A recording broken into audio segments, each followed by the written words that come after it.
All right, everybody, welcome back to the Resonant State, the most popular podcast in the world. Name the Resonant State. Factual statement. Okay, so we are about to continue into the dark world of elite depravity. We're joined by William Ramsey, of course, of William Ramsey Investigates, Sean McCann of Wake the Dead, a resident anarchist, which is always good to have on board.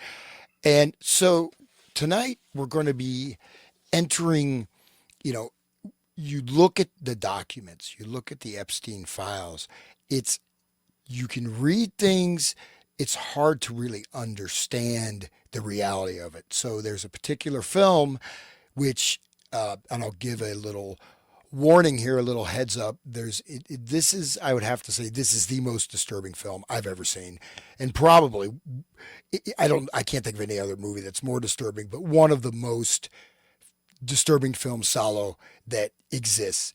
But it is a direct entry into this world, and you can see in a certain way we can parse this out to the philosophy of Epstein, to the reality of Epstein, and to the reality of our current world, where we're looking at crash and burn of the American empire, potentially global economic collapse, starvation for an unwinnable war. It's impossible to win. We cannot win. Yes, we can nuke them unless we don't have 3 million soldiers. It's stupid, but it's going and going and going, and they're not holding back. And it's fun, right? It's fun to kill kids. It's fun to blow up islands that hold 90% of the oil for a particular country, so all the other oil infrastructure can be wiped out.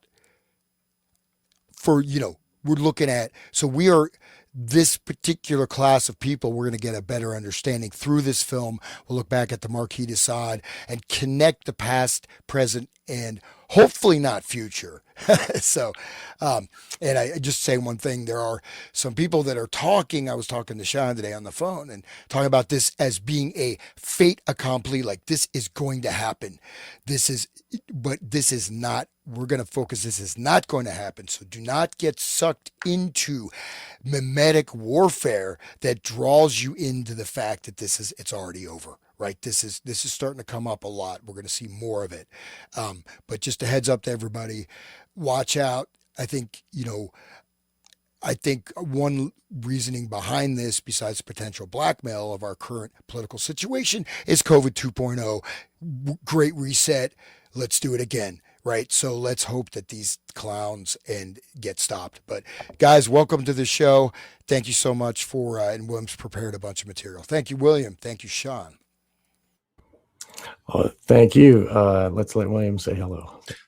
Glad to be here. Thanks for having me, guys. Interesting you mentioned anarchy, because there is, the philosophizing was something I keyed into this time, which I didn't see in the past, but there's mentions of their ideology through anarchy. We're the ultimate anarchists. Fascists are the ultimate anarchists. Interesting statements. But it is really one of the darkest movies. I was trying to I think that the documentary about Gigi Allen was maybe a close second, but this one is definitely the first in my book. So we're going to get into dark topics, but Epstein Files is very dark. And there's so many parallels in this film with Epstein: mansions and hideaways and guards and handlers and selections and pre-selections. I've followed this person for 2 years, one of the characters says. And you see that kind of thing happening here with, like, Life Touch and all this other crazy stuff. Like, we don't know. There was clearly somebody was brought in and disappeared from Ukraine into the Epstein network. So, and didn't they don't know what happened to that person, that girl. So the parallels are really stark. So I think it's important to look at this. Pasolini, an author, kind of closed up last week with a little few videos of him. He was really a literary figure up until he was 40. And this movie came out in 75, and he was strangely killed, murdered, something happened. And the movie was released posthumously. So after he died in 1975, and I think it's still resonant today. And it's just gotten this reputation, like you said, Hans, it's like really one of the darkest films. And I think a lot of people saw it as over the top, like it was too extreme for people to actually take seriously. In my context, looking at all the research I've done with Sean on Eyes Wide Shut and Kubrick, and then the Epstein files, and the Epstein network. I think that he was ahead of his time. So I really respect Pasolini for making the film, because I think these things happen and they're covered up. Like this kind of stuff happened, like really dark stuff happened in like camps in Gaza. Um, these things that, we don't know the full story of Gaza, the murders and the rapes and things that are happening there, this power dynamic. Sean and I were kind of emailing earlier today about that. He can talk about that, but it's a very dark subject, and it goes into the darkest parts of human behavior that are real, like serial killers. I think have the same psychology of these guys. So, anyway, thanks for being here. Thanks for everybody for waiting. And I think we're gonna, at the end of this, it'll be a discovery and a greater understanding of that. The id part of the human brain. It exists. But I do want to make one caveat, right? That unlike Satanism, I mean, sorry, not say, unlike serial killers, these people are involved in collectives. These are elite collectives. They share, they trade. It is a social organization, right? And and like Huysman, they mention Huysman, right? In the film, they mention him in Nietzsche at one point, right? So Huysman, and so Huysman is important because in his writing, he shows this journey from sort of decadent, sensuality to Satanism. Then finally, he becomes sort of spiritual religions. But he talks about elite Satanism in Europe and interconnected networks of this, and they feed off of the decadent pleasure. This is a very important component, is pleasure, right? And so this feeds into these networks. Is it pleasure though? I mean, they get pain too, and they like it. It's like it's psychopathy, like it's the satanic inversion, the whole Sabbatean, like it's not just pleasure. They're not just having. I mean, they get pleasure from watching girls eat a bread with nails in it. Like, yeah. Or they get pleasure with a girl like talking about or crying because her mom died in front of her, like trying to save her from the fate of this place. And she cries and they all stand up and they all like, oh yeah, she's great. Because they want pain. They want pain in others, and it's pleasure for them. It's like pure sadism. And I just wanted to mention, because anarchy, before we go, like anarchists aren't like these people.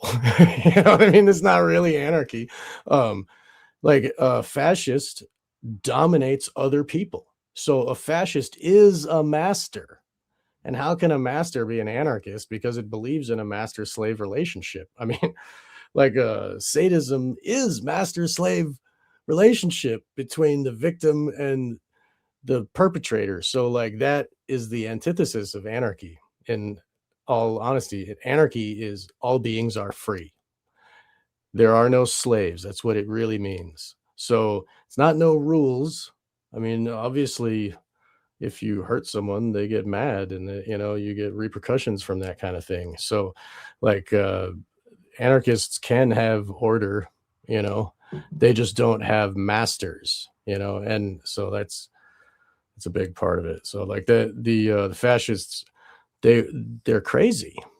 I mean, they think that they are free when they are in a hierarchical order of obedience to their masters above them. In this situation, they made a little scenario where they are the kings of this, like the absolute rulers of this little villa. But in order to get all that money, they had to be under someone else. It didn't just happen by accident, or they just didn't just have that money. Like one of them was a bishop, one of them was a president, one of them was a duke, and the last one was a judge. So like they got there because of doing evil their whole career, and this was the end of the war. This was like 44 to 45 in in France. That's like it was fascist. No, Italy, not France, but it was fascist Italy, and Mussolini had the backing of Hitler, and Uh, in the film, you could hear the Allied planes above, and they were just ignoring it. They're just like, we're having this 120 days. We're just going to do this here. And like, blocked out everything and so they created this little world where they are total masters. And so I just want to talk about, like, I want to focus a lot on the psychology of these freaks and how it is the same that, like, it is Satanism, like legit. It's anti-human. They get pleasure from pain. It's the opposite of all natural everything. It's kind of what we've been talking about this whole time, and Satanism exposed, and um these people in the film, they had rituals and stuff. They had mock weddings and weird inversions of and desecrating these sacred ceremonies, and that's just common Satanism. That's like what all of them do. They all invert the black mass is the regular mass inverted. So they're like doing the Sabbatean Frankists. What they do, they're doing the whole Satanism scheme. Like that's the whole mentality and the whole mentation of these people. So I'm probably going to be harping on that, but that's what I wanted to focus on. It's interesting you bring that stuff up. The background, the historical background. I keyed into more of it than I did when I watched this probably 10 years ago. But it was the intro of them. The Germans are really the force. So these guys are actually in a fashion underneath the Germans, because the Germans are the one who installed Mussolini in Salo. So you see some of the backdrop themes of the clothing are all Alpine, and it's all very accurate. Like, I was looking at it, and there's little speeches in there having to do with like Northern Italian stuff. They're also very North-South is very emphasized in Italian life and culture, whether you're from the South or North. And there's some statements in there. There's also, I keyed into the different languages that were going on. There's reference statements in German, statements in French. So it's kind of has a much more cosmopolitan or international sense in this watching that I did. And also, it's interesting you mentioned Huysmans. They also mentioned Baudelaire. So you see them at maybe a higher literary, or I did, higher literary caliber this watch through than I did before, and some of the quotes and things like that. So it just shows kind of the sophistication of Pasolini.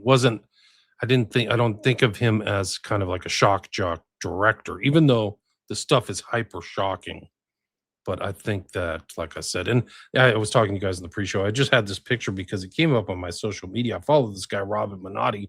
His grandfather, here is his grandfather pictured with Pasolini. They're having a nice repast, it looks like, and he's kissing some woman named Anna Manani.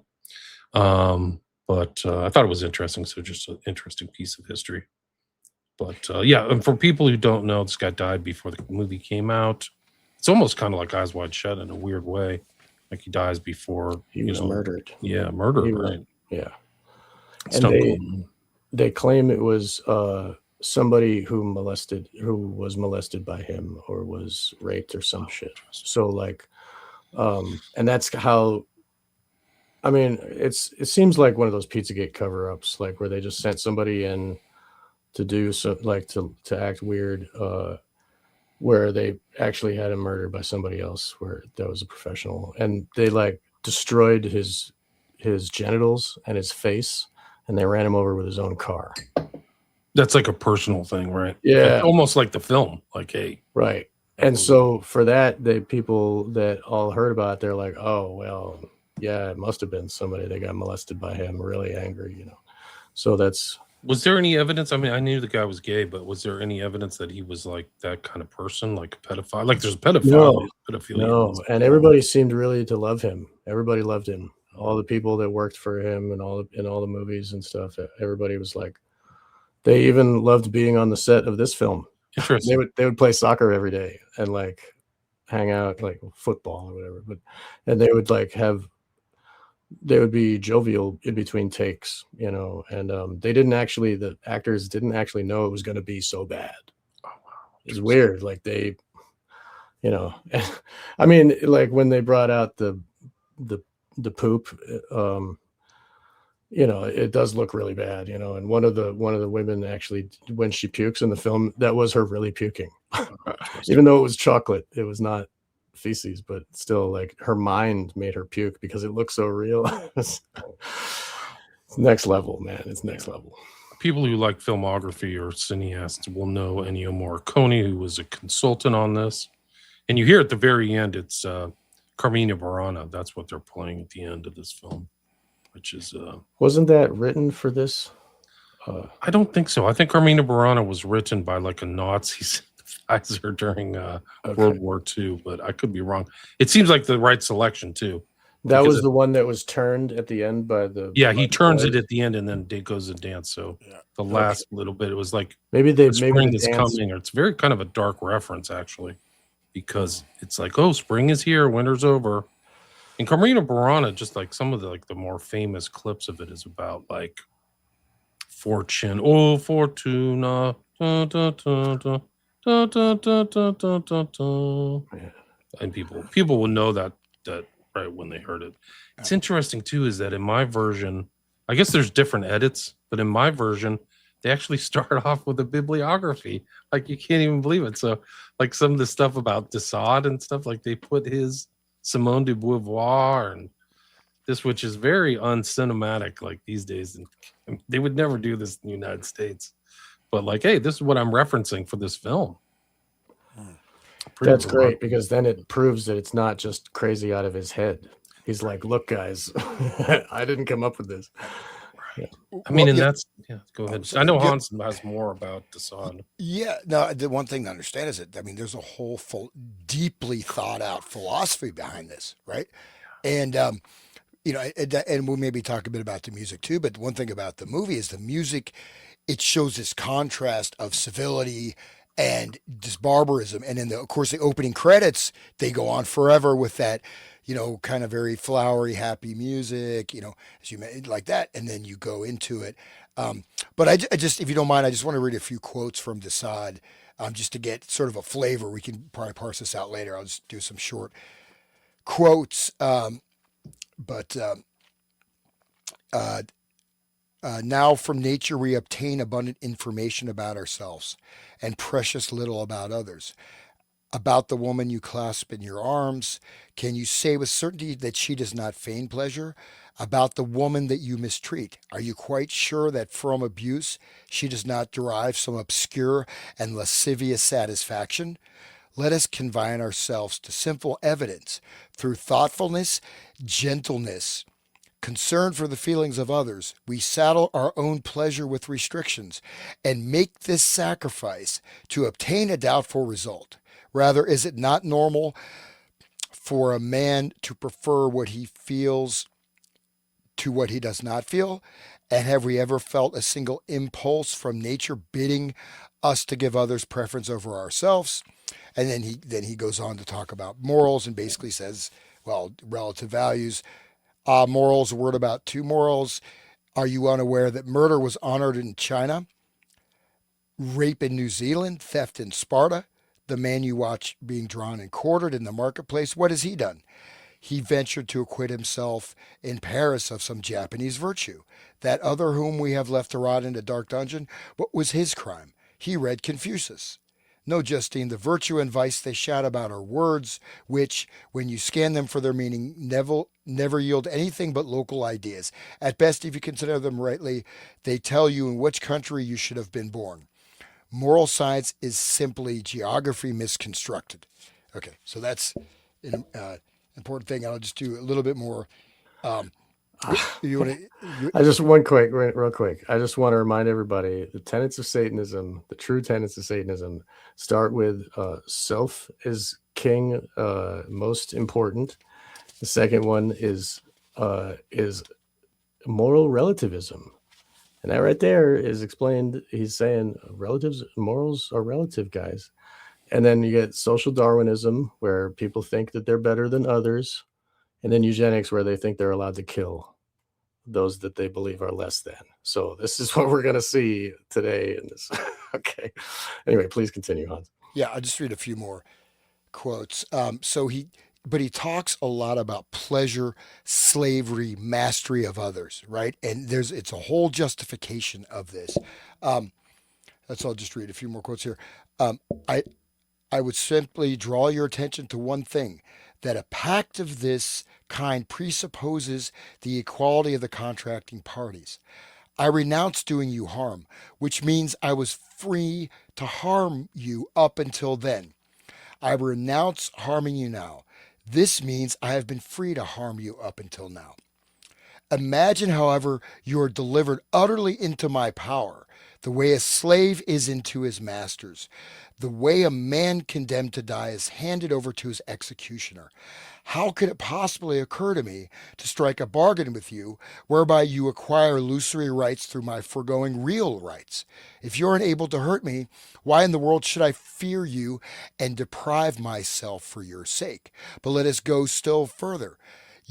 You will grant me that everybody draws his pleasure from the exercise of his particular faculties and attributes, like an athlete from wrestling, the generous man from his benevolent actions, thus also the violent man from his very violence. If you are completely in my power, it is from oppressing you that I'm going to reap my greatest joys. That man be human is not something I stake my life on. So he's saying man is not human. Okay. However, observe this also. As the mighty man takes pleasure from the exercise of his strength, so does the gentle or the weak man profit from his compassion. He too has a good time. Why the devil must I further reward him for the enjoyment he gives himself? Civilization has changed the aspect of nature. Civilization nevertheless respects her laws. The rich of today are just as ferocious in their exploitation of the poor as the violent used to be in their vexation of the helpless. All these financiers, all these important personages you see would bleed the entire population dry if they fancied its blood might yield a few grains of gold. And here we go, just a little bit more. That religion, conventional morality, society itself are among those malignant inventions. So, religion, conventional morality, society itself are malignant inventions which enable certain individuals, they being none other than the most powerful individuals, to victimize the lower classes. This is a proposition contradicted by no 18th century writer concerned with ideas. So, I mean, he goes on and on. What's that from? This is from, this is philosophical. This is from uh, uh, Philosophy in the bedroom. Yeah, philosophy in the bedroom. It's so interesting that he wrote that around that time, because it's right as the French Revolution, where you had this, let them eat cake attitude, right? And that's what people were literally like starving in the streets. That's what led to the revolution, is like a bread riot or something like that. Oh, that's what was the fuse, I guess. But it's really incredible. Well, see, it has, he's saying morality, religion, society, these are all malignant inventions, and it is to the man of power to assert his power through complete domination. And there are no human values because it is simply nature, right? This is Jean-Jacques Rousseau in a very twisted way, but basically it's the obtaining of complete domination and servitude. And in fact, they believe that is the role and essentially the duty of the non-humans that they enslave. And so, and it goes on and on, but it's justified as being natural law, basically, according to Desaad. And it's expressed through Salo, right? These four guys are the representations of the traditional power structure, right? Political, religious, judicial, something else. What was the other one? Oh, like aristocratic, right? The Duke. Right. So, yeah, wow. And Desaad was one of them, right? He was a marquis, right? Right. Landed. Yeah, state. he's born rich. Yeah.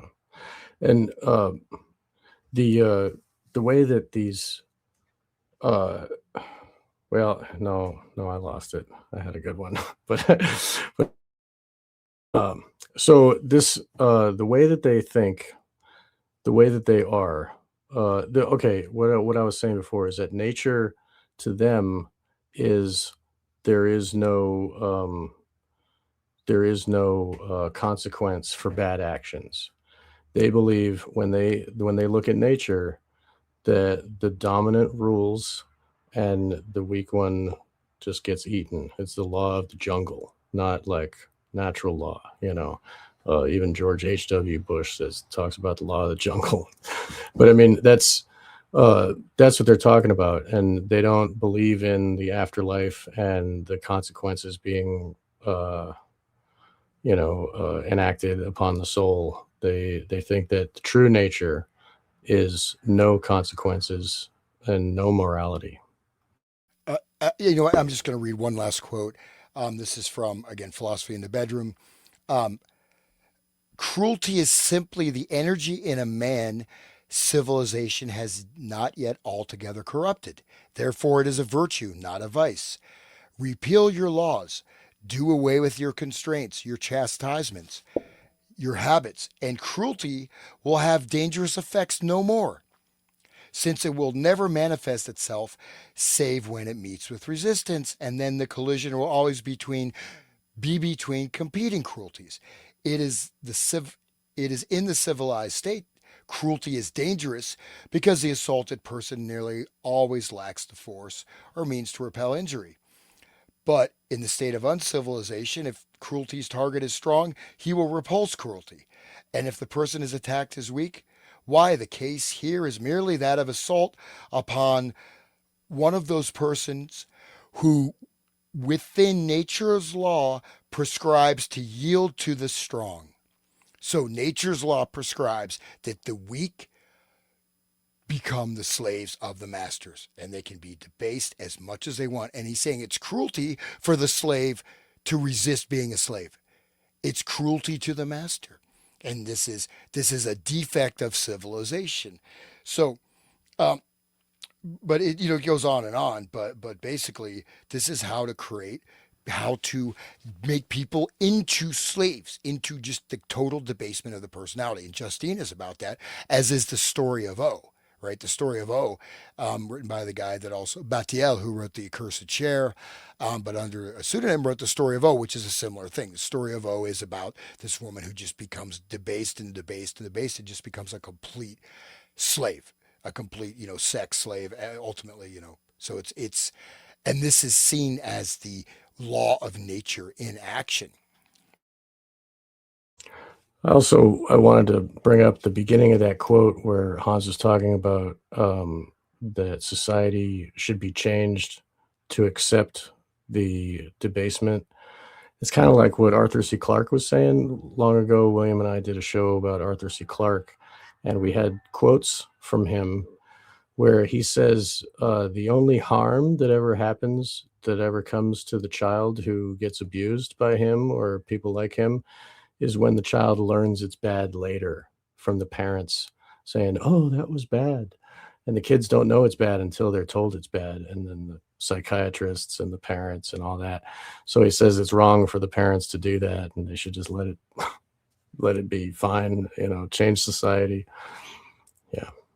This is like ties right into what you're saying, Hans. Is a quote from the Duke where he's like, "It is when I see others degraded that I rejoice, knowing it is better to be me than the scum of the people. Whenever men are equal, without that difference, happiness cannot exist. No voluptuousness flatters the senses more than social privilege." So he's like the aristocratic bent that Marquis de Sade is saying. So you can see the concepts of de Sade in this film, in the dialogue, for sure. Well, they lifted actual text from 120 Days of Sodom. So I wasn't aware of that. Yeah, they actually took text from it. Like when the women are giving their stories, that's from the book. And the whole scenario of the 4 people going to a villa, that's all 120 Days of Sodom. which was written while Desaad was in the Bastille in prison, and he like wrote it on toilet paper. That's right. Yeah, and it was kind of reenacted with the V for Vendetta thing, where the girl was in prison and she was reading the scroll of the other person that was in there, and it's weird how it gets like folded into other stories. But yeah, that he died thinking that the scroll burned when the Bastille burned, because he was taken out of the cell and he wasn't able to take his scroll with him, and he thought that was the most important thing he's ever written. Wow, I didn't know that. Yeah. And then and one of the guards went and found it and kept it and then sold it later for huge money, and then other people were buying it for like rich people had it and they would bring it out at parties and like read from it. It makes And perfect sense, right? It's kind of like something for the elite yes mentality. And eventually France itself said, we need this is important for our history as a country. So they bought it and now it's in a museum. And it's that mentality through the film and through Epstein, like the goyim, right? They're just cattle. Yeah. And those pictures that I sent you, Sean, about the furniture, you know, Yes. it seems like it was also emphasized in this film in Salo. It's just like incredible stuff and like used as pawns. Like, but the thing is like maybe the average person, the bourgeois, is like, you got to have kind of sympathy for these people. These people don't. They don't care. That's the whole thing. Is like they're expressing their natural law, right? Just like Han said, right? Yeah, their psychopathy, right? Well, and one other thing, and I would say maybe after this one, it'd be great just to go through your sequential ordering of the show. But one of the things that Desaad talks about quite frequently is that, so when you become the man, you know, within this, right? So you become sort of the elevated, right? You indulge in pleasure and you have to keep going to more and more and more extreme. So from orgies to butchering babies and eating their flesh, and to debasement and cruelty, and these become more and more pleasures, but then you have to expand the cruelty. You have to create greater and greater and greater levels, which is exactly what we see in this film. What we see, you know, I think we see people run in the world, or at least part of the world, that this is what they are. This is who they are, and they will continue to be this way unless they're stopped. I think you're right. I think that's what you see in the Dutroux affair when you really get into it in the art and stuff like that. They are talking about, you know, chasing people and haunting and just abuse. I mean, I think this is interesting. This guy's Julian Dory, and he's talking to one of the Epstein victims, and it just kind of resonated with me the way that they thought about her. And she goes, "I was just a pawn. Just listen to this." But you're useful to them to do that. That's how they look at it. Yeah, that's how, because they're friends. They're just, you know, Right. you're just like pawns for them. You don't really matter to them. Yeah, there's a couple things clocking for me. Number one, what you're describing right here, I'll be conservative and say it's not much different from some form of sex trafficking. And if I want to be really just off the cuff with this, it sounds like sex trafficking to me. I'll let people in the comments decide that on their own, I guess. Yeah. But the second thing is the years where this is happening to you psychologically, 15, 16, 17, 18, you're getting desensitized to all of it. It is being ingrained in you as a young girl that this is normal. This is how things work. Oh, you want to have this career or whatever? You have talent. Lisa, you'll be great at this, but you got to do these things. And that's what I look. Everyone else is doing it too. Yeah, I guess in a way. It's kind of like that. I mean, no one really says it like that, but I think you kind of have to play along a little bit. You learn pretty quickly when you speak out, or that nobody really cares, or you should be quiet. Yeah. Did your parents ask you about anything that ever happened when you? I just think it's interesting, like the pawn, and you adapt to it. You adapt to them. This is their habitat, you know, the predator class, the Epstein network, whatever you want. It's just incredible stuff. This is just one of like hundreds of like testimonies too, guys. Like I did when Epstein died, the judge, his name was Berman too. It's kind of confusing, but he allowed all the victims to come in 2019 and tell their story just for the record. And the stories are all the same. You abused me, I was treated terribly. A lot of these people were payout. I think that somebody said like the payouts are 800 million. So it's just an extensive network of abuse. It's off the charts. Just one other thing that ties us into Epstein, of course, with Desaad is the whole thing of how do you groom the person to become the slave. And so some of these dialogues I was reading, the first ones are actually dialogues to a woman that he wants to induct and become her master. And how is this done? And how do you inculcate this slavery, this, the torture? Because in their thinking, this is the logical role for the slave, for the, the inferior. And it is cruelty for them to resist slavery. But this process of subtle degradation, culminating in, basically total slavery, like the story of O, or complete, where you accept the slavery, you revel in, you know what I mean? So it's really, it's very diabolical. Right. It's the conditioning, the psychological conditioning of the victim, right, into that role. And you see that how people resist it, they get angry, but they may not know that it's like being in a cult. They may not even know the totality of this dynamic. Whereas these guys are trained.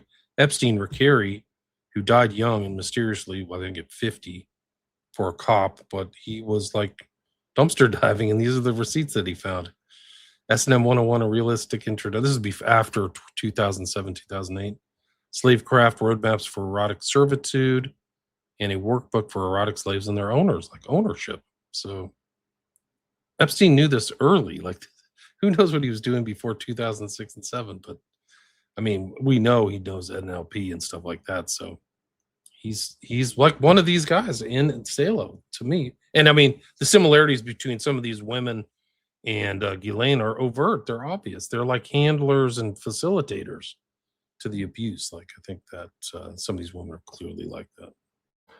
There was a survivor that was saying that Ghislaine had a closet of pain implements, tools for making pain, like bondage stuff that's really bad. And she showed it to her laughing as if like a threat. I downloaded the video. I could probably find it. Giuffre's biography, she talked about like some of the stuff that's not really, I haven't seen it covered in the national media, but Epstein would get her, and there's the other art girl who was Asian. I know her name. I don't want to mention it, but heavy duty S&M stuff, like leather, the other art like the top, Asian, this whole thing. Really dark stuff, like strangulation and ropes around the neck and all that. Yeah, that relates to Justine too, right? And Justine was on. Epstein had Justine also. And he had a lot of stuff. He had Nabokov. He's directly associated with Nabokov. There's a lot of pedophilia in Salo too. Talk about like kids and stuff. But one of the interesting things, I think I mentioned it in another show. I don't know if it was ours, but Epstein was friends with another Epstein named Edward J. Epstein, who was kind of like a left-wing writer. He was a JFK researcher, but his literal, like, I think his thesis manager, his boss at some school in New York was none other than Nabokov. So like literally, and that's why these books are all through Epstein stuff, and on the bookshelves and tables and stuff is Lolita. So it's a tie over to Kubrick and some of this other stuff. This furniture, this picture from Epstein, really just like, this is it. Like, she's basically a piece of exercise equipment. I think that's what the suggestion is. Whoever this victim is, that's EFTA 01643291. Yeah, no, I mean, there's also the other element of where the master, is essentially like, there's a like, the side basically says that the victim is guilty, not the one who is abusing the person. It's the person who's being abused that's guilty. They're letting themselves being abused. They're abused. It's their karma, not the person that's abusing them. You know what I mean? So in a sense, they transfer all the guilt to their to what the people they're treating as objects, right? I mean, and this is something, who's guilty, the one who's doing the injury or the person who lets themselves be injured? It's the person who lets themselves be injured. You know what I mean? So, and it's cruelty to nature to resist the master's impulse. And I think, and this is going back. I mean, people may not know. I mean, Desaad is, we're talking, couple centuries now, right? And very important philosophical underpinning. And I think it's underpinning of the elite culture for, I mean, at least a large segment of it. Yeah, this is another one. There she is, kind of like a furniture. I don't know what the heck's going on, but somebody took this picture of this woman under a table, and then in the background is this baby shrimp picture of like a kid in a freaking sink for some odd reason. I don't even know why. And they don't pay attention to any of it. They're just doing their stock trading or whatever. Some kind of scam, drug dealing, or short selling some item, or like Selling women online. yeah, we don't make money like the goys make money. We do some kind of weird scam or some, winning a lottery deal or something like who knows? Vaccines. Yeah, Right. vaccines. Yep. Women as furniture. Yeah. That started in Lolita when Quilty was crawling up the stairs. He was offering Humbert, he says, I'm thinking of moving to Italy or something like that, and you can have this house. It's kind of drafty in the winter, but it's okay. You can, and I'll give you some people that I know, some friends that you can use them as furniture. know this one guy that his face looks like a bookcase. And then he goes on to say, would you like to see executions? I can fix it so that you can see executions. And you can tell your friends, no one else knows the chair is yellow, right? Which is probably some kind of Twilight language, Right, whatever. some The kind of chair being inside yellow, thing, like right. that's probably something important. But yeah, that was a quote. That's what you see, the similarities between Pizzagate and the Epstein files are all these strange inside terms like so many babies, so little vegetable, cream cheese, or what the heck is that?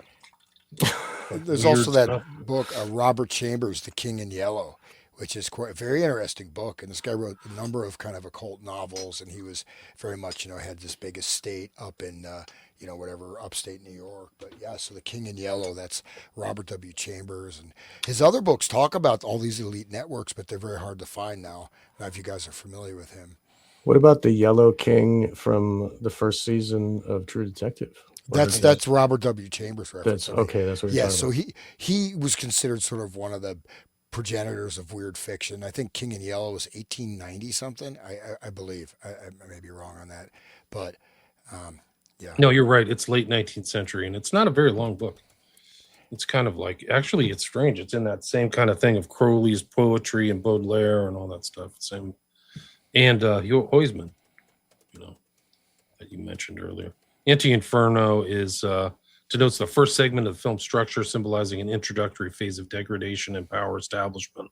So they're establishing their dominance, like right there at the beginning, with their rules. And he writes stuff down like a lawyer in here. Here are the rules, and they actually start the film out with a contract between the four, which I think is this visual representation of actual fascism, not like somebody on the street screaming fascism like a lunatic, but like these guys are all part of the power structure, contracting in writing amongst themselves, So the agreement starts early between the representation of aristocracy, jurisprudence, political power, and what was the other one? Finance? I can't remember. It was Anyway, the president. Bishop, president, yeah, Bishop. president. Yeah, right. President, So- Bishop, Judge, and Duke. Yeah. But after they signed the contract to this regolamenti or whatever, then they agree to marry each other's daughters. Right. What's that all about?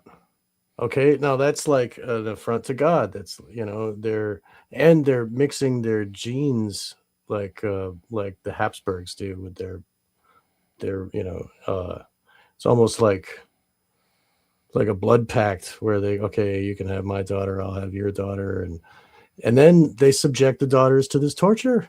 The daughters are there.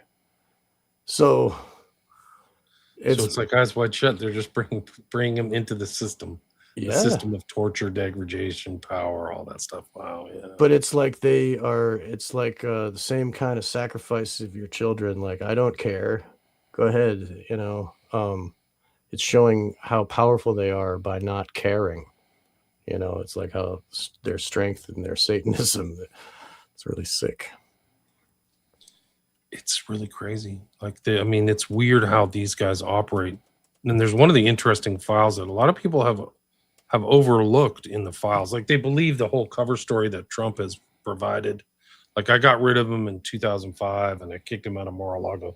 That's just that's fake news.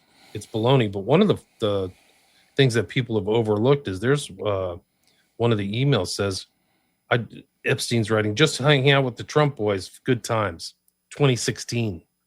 So literally, like, right as Trump is running either for office or something like that, Epstein's hanging out with the boys. I don't know what that puts them at, 10 years ago, but like, just being in the presence of Epstein is a real tell, But I'm sure the right would never touch that. It's too incendiary. But it just shows, like, I think it adds on to what you said, Sean, is this kind of like, okay, I'm involved with Epstein. Now my kids are involved with Epstein, right? So my boys are on that. This is our system. Right. Yeah, and the psychopaths have to abuse their kids to turn them into psychopaths because it's not a genetic trait. So in order for whatever top of the pyramid, when they have their kid might grow up to be a tree hugger hippie. You got to abuse that kid. You got to take him away from his mother. You got to do all these, so that he grows up to be a ruthless scoundrel. Like, look at Devil,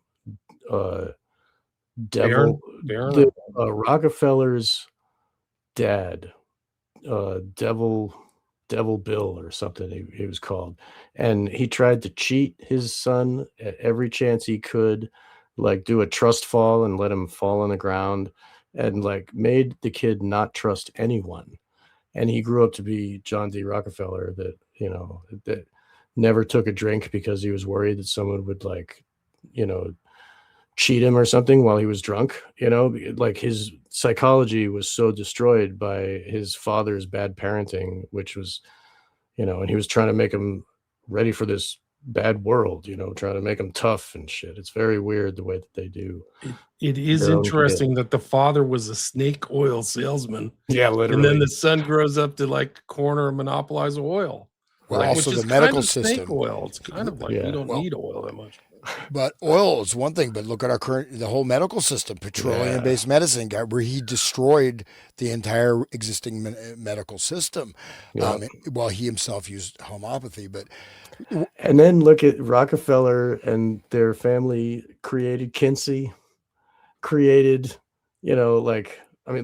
straight up created Kinsey and put him onto the world. And then look at what that turned into, and look what else they funded. Like, it all comes from that spark of psychopathy from the beginning, and it just kind of rolls down the generations, gets worse and worse. And now those people think that they're like these guys who can just abuse anybody, just feed somebody some nails and laugh. Look at David and right. What's the other? David Lawrence is huge in financing all the UFOs and all these alternate religions and stuff. He's everywhere. Like, there's a picture of him with a Mac and the guy, like, incredible stuff. Lawrence Rock, there should be a book just on him, hanging out with Hillary Clinton, who's in the news recently. And then what's the one who died young? What's his name? There were 5, right? There was the supposed one who's the dad of Bill Clinton, the guy who went to Arkansas, who died young. Then his girl, and then David, Lawrence, and Nelson. Nelson was the other Nelson.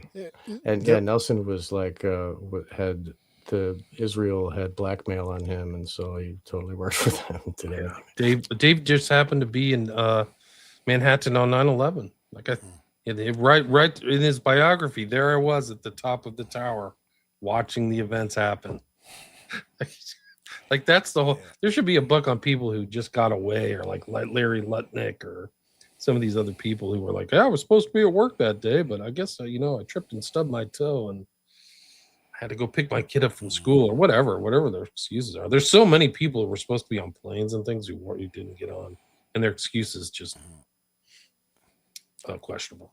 Yeah, just two comments on this. There's a guy who I think his first name is Jeffrey. He's the one who really first brought out game theory in relation to 9/11. He did a lot of detailed research on game theory, and then he was working he kind of disappeared, but he was working with sort of a Rockefeller who had sort of jumped ship, and he was working on some project with him. So I'm not sure what happened to that guy. This is the original guy that did game theory, and I'm forgetting. He did detailed analysis of the whole thing from 9/11 to the war on terror to all these different things to 2008 financial market crash and how this is using highly developed game theory modeling. The last thing is psychopathy, though, can also be an epigenetic trait, right? So things can become epigenetic, which means it will be passed on to generations. Like an example of an By the torture, you mean? Have the torture switching the switches on the genes?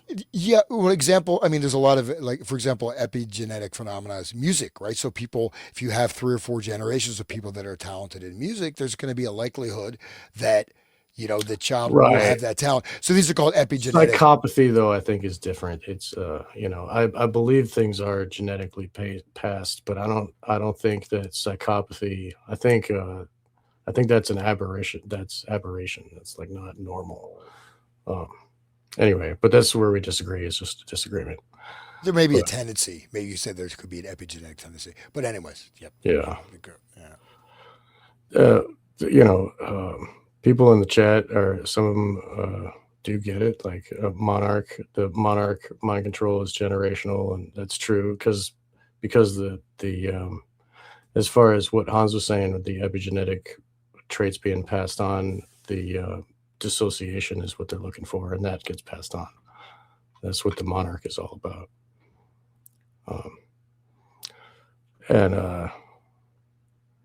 They're just themes like that overlap the whole water and the mansions that are here, right? And the photography is really beautiful. Like it's like architecture photography, where you get to see the building, you get to see the room and the ornate, and it's like the camera is far away. It's not up close. It's like it gives a distance, which is a little comforting. So those are the daughters there. Yeah, marrying each other's daughters. Marrying each other's daughters will seal our destinies forever. By the way, would you mind just giving? I think the listeners might want a synopsis of the film, especially if they haven't seen it, and you may not want to see it, but just to give an overview, because I don't know if people really understand it's not. You couldn't really call it a plot, but I mean the basic outline of the film. I'll go. Sean, go ahead.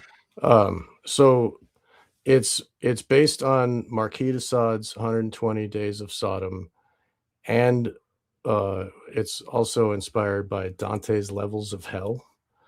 So it starts, okay, there are these 4, we spoke how they are like the top of the society, and they are fascists in Italy, and the war is coming to an end. They know it's all over, so they choose to have 120 days, like 4 months, in a villa, and they're going to do whatever they desire, and they're going to have it be like a paradise for them. And we're going to see what kind of psychology they have. It's not a normal paradise, it's not like sitting on the beach or something. So anyway, they sign a pact. Maybe it's for the payment of the villa. Maybe it's like, but they sign a thing. So maybe that is for satanic ritual. Maybe it's like occult ritual. They're signing into something that some kind of satanic brotherhood or whatever. Who knows what that? I'd have to look into that. The title on the top of the word on the cover. But anyway, okay, moving on.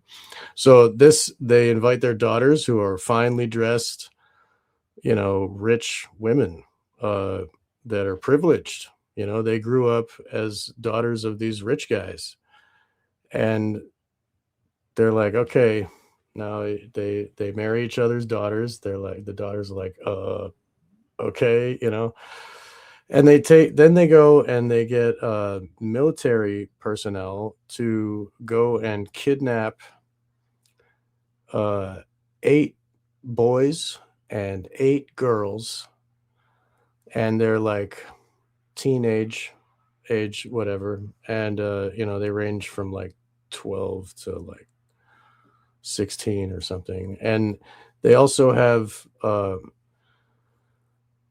I forget how many teenage enforcers. They're like child soldiers that have machine guns that are there to like enforce the rules.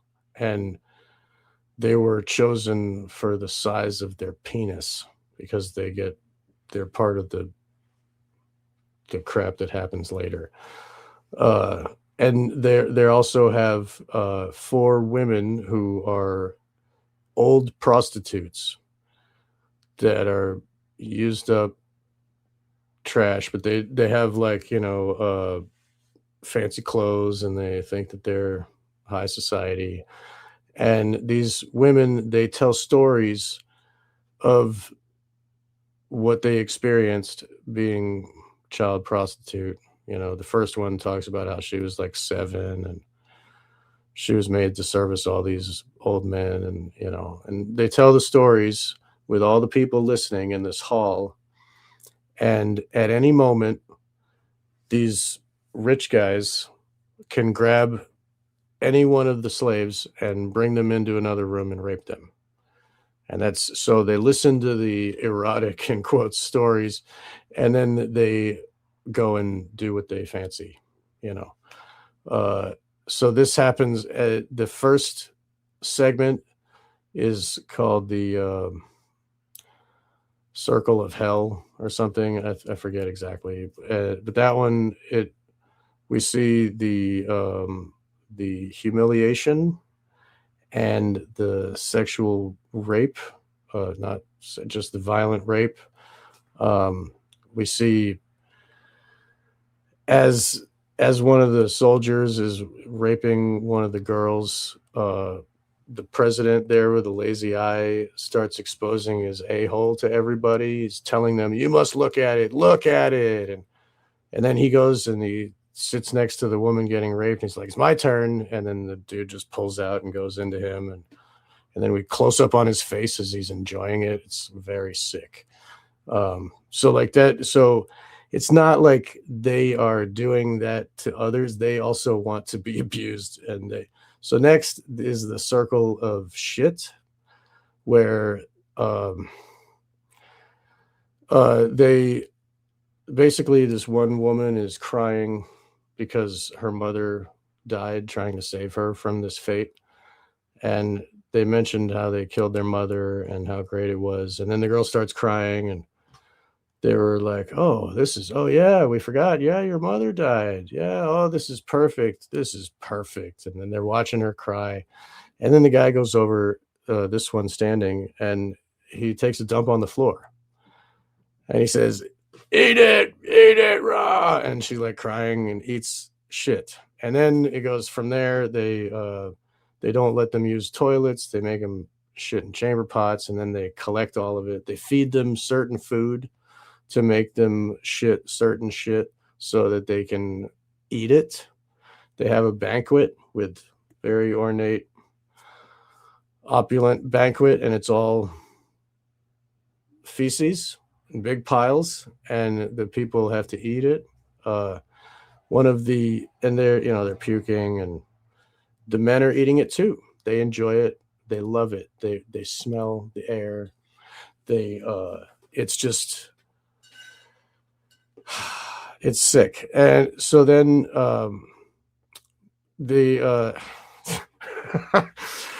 okay, there's also a marriage. There's like a marriage between one of the males and one of the females, and it's like this ceremonial ritual where they yell at them to fornicate now that they're married, and then they start to like feel comfortable with each other, and then the men yell, "No, we get to deflower," and then they run in and start raping both of them. And then as one is raping the girl, like one of the banker buddies or whatever comes up behind his friend and starts raping his friend, and it just whatever. It's just absolutely sick. So and the kids, the children have to act like dogs. They're on leashes. They're making them eat like out of dog bowls. They put nails in the food and make them eat the food, and they watch them bleed. And then there's the circle of blood, and it ends in torture. It's brutal torture and killing. They scalp a woman. They burn the penis of a male. They burn with hot irons and nipples off of people, whipping and tied to the ground. There's hangings. There's in the not deleted, but the stolen scenes, they had like electric chair. They had and the men would take turns sitting in a chair high up in the house, far away behind a window. They would sit and they would look through their binoculars and watch as voyeurs from far away. And so that happens, and the people are murdered and torn apart. And there's this music, and then two of the soldier boys turn the station of the music, and it's like a dance waltz song, and they put down their guns and they waltz with each other like they're carefree. And then one of them asks, "What's the name of your girlfriend?" And he answers, and they then it's the end. So like those children who were holding the guns, they participated, they watched it all, and they were able to assimilate it as that's normal. And the next generation is not going to do anything about the last generation. And yeah, I think that's it. Did I miss anything, guys? Say the beginning, which is quite interesting, is, hey, you can't see me. I'm just a comment. I'm invisible in the screen. There you go. Yeah. Not that it matters, but I just. But basically, no. In the beginning, so they go hunting for the kids and they select them. They capture them. Right. Occasionally, it looks like a parent has brought someone in or some caretaker. Then they have a selection process, including like a lottery, and they make them strip naked and this and that, and then they select them. But they're kidnapped.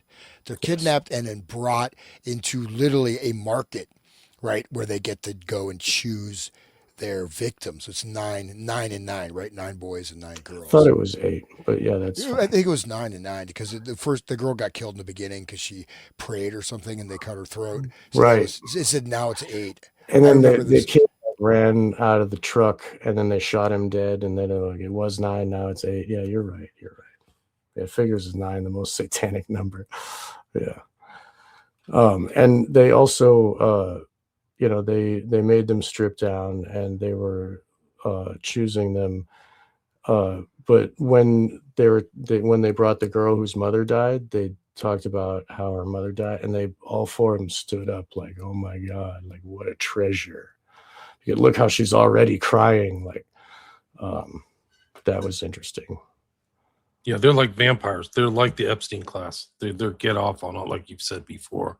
But there was also one, if I remember at the beginning, he's like, "I've wanted to search for this person for 2 years." So like this pre-selection process is there.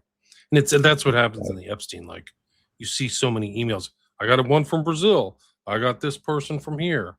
I had this one thing. I don't know if you guys saw it, but on my social media, I posted something with a girl with Brazilian Portuguese. She had some kind of cartoon that's from Brazil, and it went like wildfire through Brazil and had 9 million views.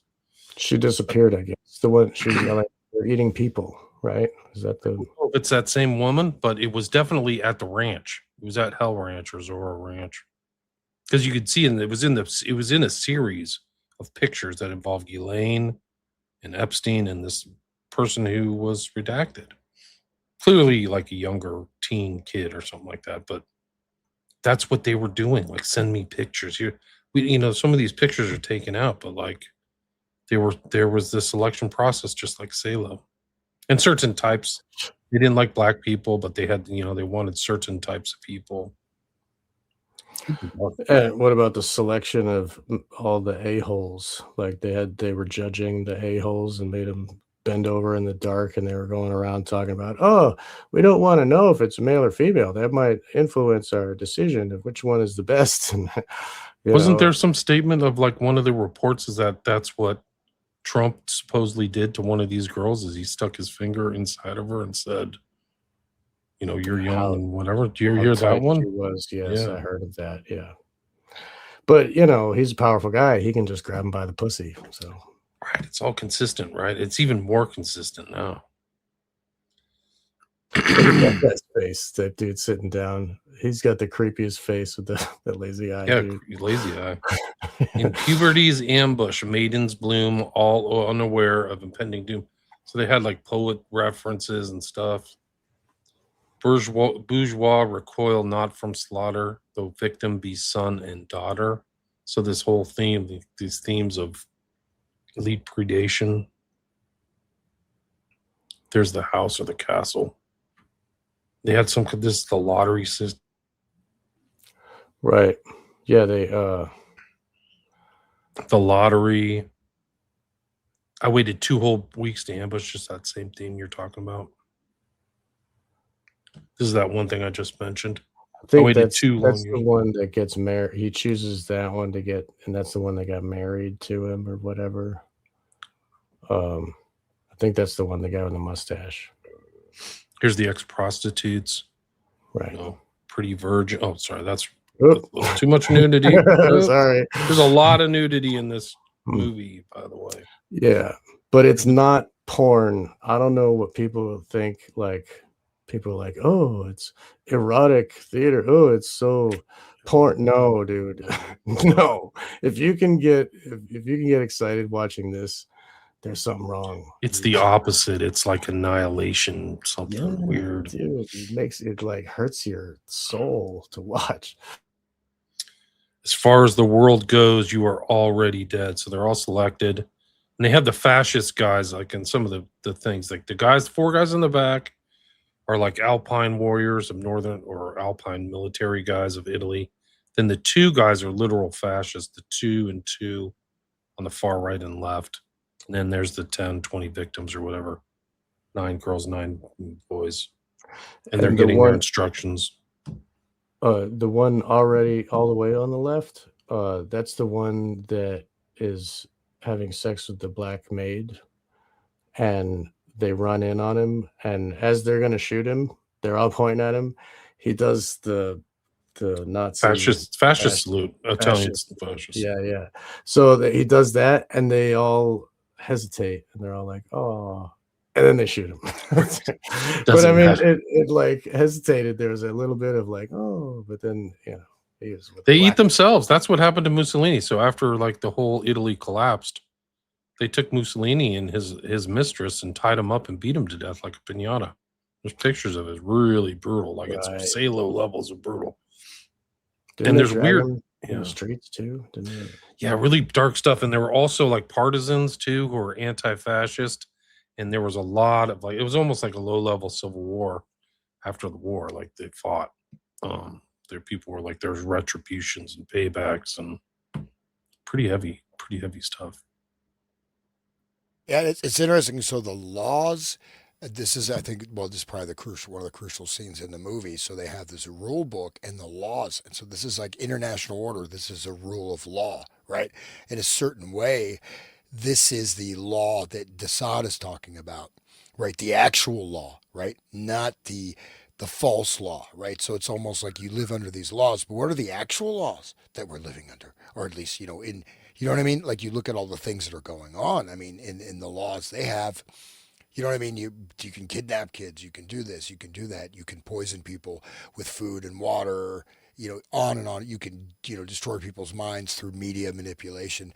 So you know what I mean? So this is like the real code book. You know what I mean? That's it's sort of occulted in normal society, so to speak. So it's quite interesting, right? This law, this is law, right? This is their, and this is like the laws we live under. But like Desaad says, there's these kind of fake laws, but the real laws are the laws of domination, power, cruelty. Right. And by creating the law, they are the gods of this world, right? At this chateau or whatever. They'll assemble in the hall of orgies, lie on the floor like animals, right? So that theme again. And these are the servants watching. They're not supposed to be watching. They shush them off like at a certain point. The slightest religious act by anyone will be punished, which is very interesting because later on they're all under this picture of the Virgin Mary. Like they're literally underneath a religious Christian iconography. And this is like the Temple of the Manias or something. That's the sequence, the breakdown of the film into those 4 parts. This is one. Interesting statement. Nothing is more contagious than evil. They're like philosophizing at this stage, talking a lot about literature and things like that at the intro and kind of justifying their things. This was interesting because of the Maltese cross there at the center. I wish I could read that Latin above it, but that kind of looks like 2 drums or something. I don't know. It's like a flag. Yeah, they're drums. Yeah. This is one of the things I mentioned at the very start. I mentioned about Sean, anarchists. We fascists are the true anarchists. Once we become masters of the state, true anarchy is that of power. So, You know what, though? Yeah. In a certain way, are we not witnessing that right now? Yeah. Oh, it's fun. Yeah. I just sank a civilian ship. Oh, that was fun.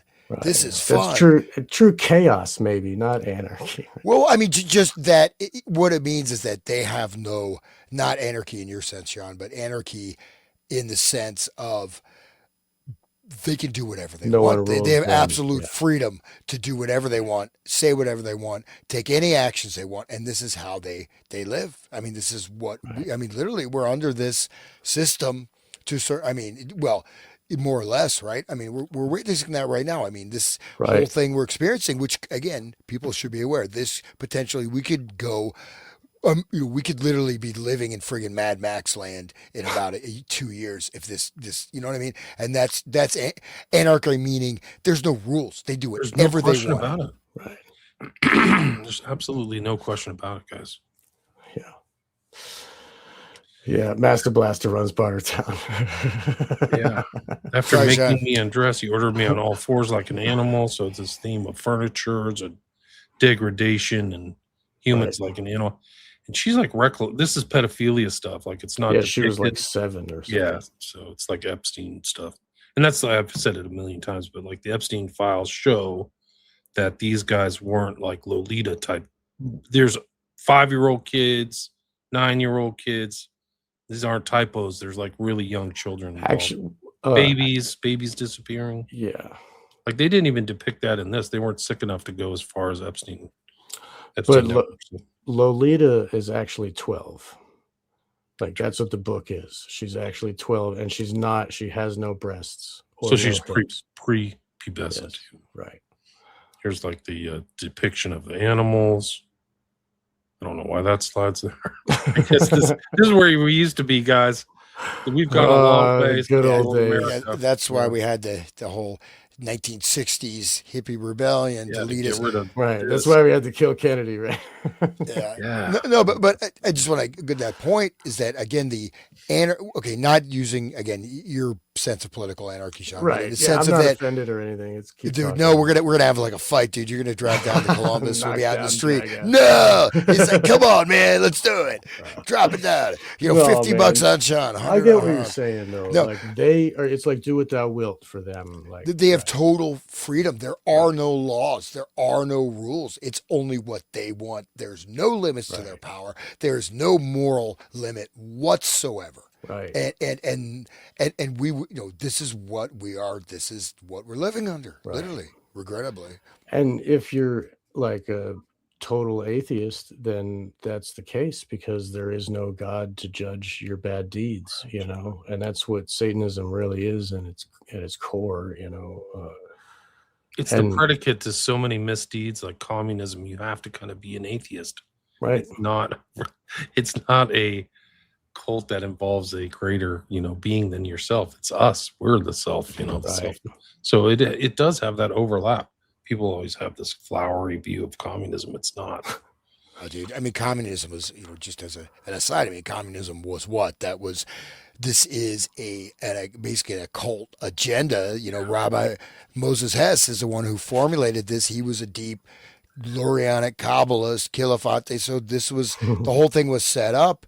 And the fact is, of course, all the power goes to the party and the rules of the party. So, and the whole thing about surplus labor, if you can, make your way through the morass of Das Kapital without like having your brain fry, you realize it's fundamentally bullshit. It doesn't work. It will not work, but it works as it's intended. And it was actually intended to be the slave control matrix of planet Earth. It did not work out that way, but it's certainly, we have a lot of tendencies of that, even though, there's a lot of, we have these words. Socialism. It's not like, I think there should be some type of social network, some type of caring for people. Libraries, it's not just like socialism is bad, but the truth is communism is about violence, about control, about permanent revolution, about destroying culture, destroying everything. And then suddenly magically, the workers' paradise will just pop out of nowhere. Wow, it's great. And then you can't own anything.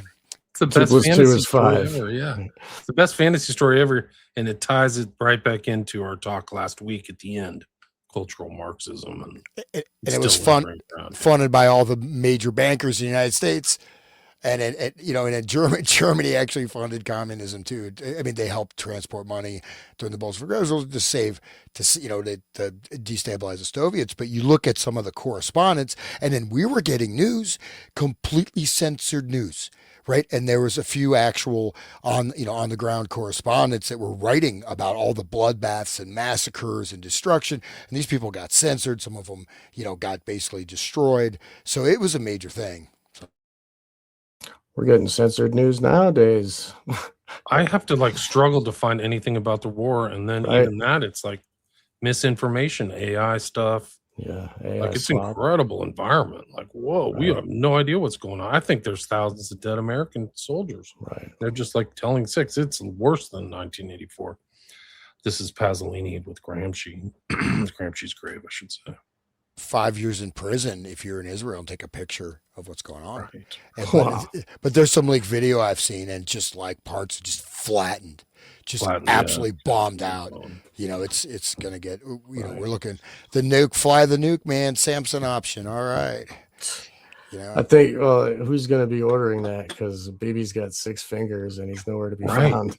Either that's weird. Yeah, dude. Bros, his son was tweeting constantly, every day, 10 tweets a day, and nothing has been tweeted since March 8th.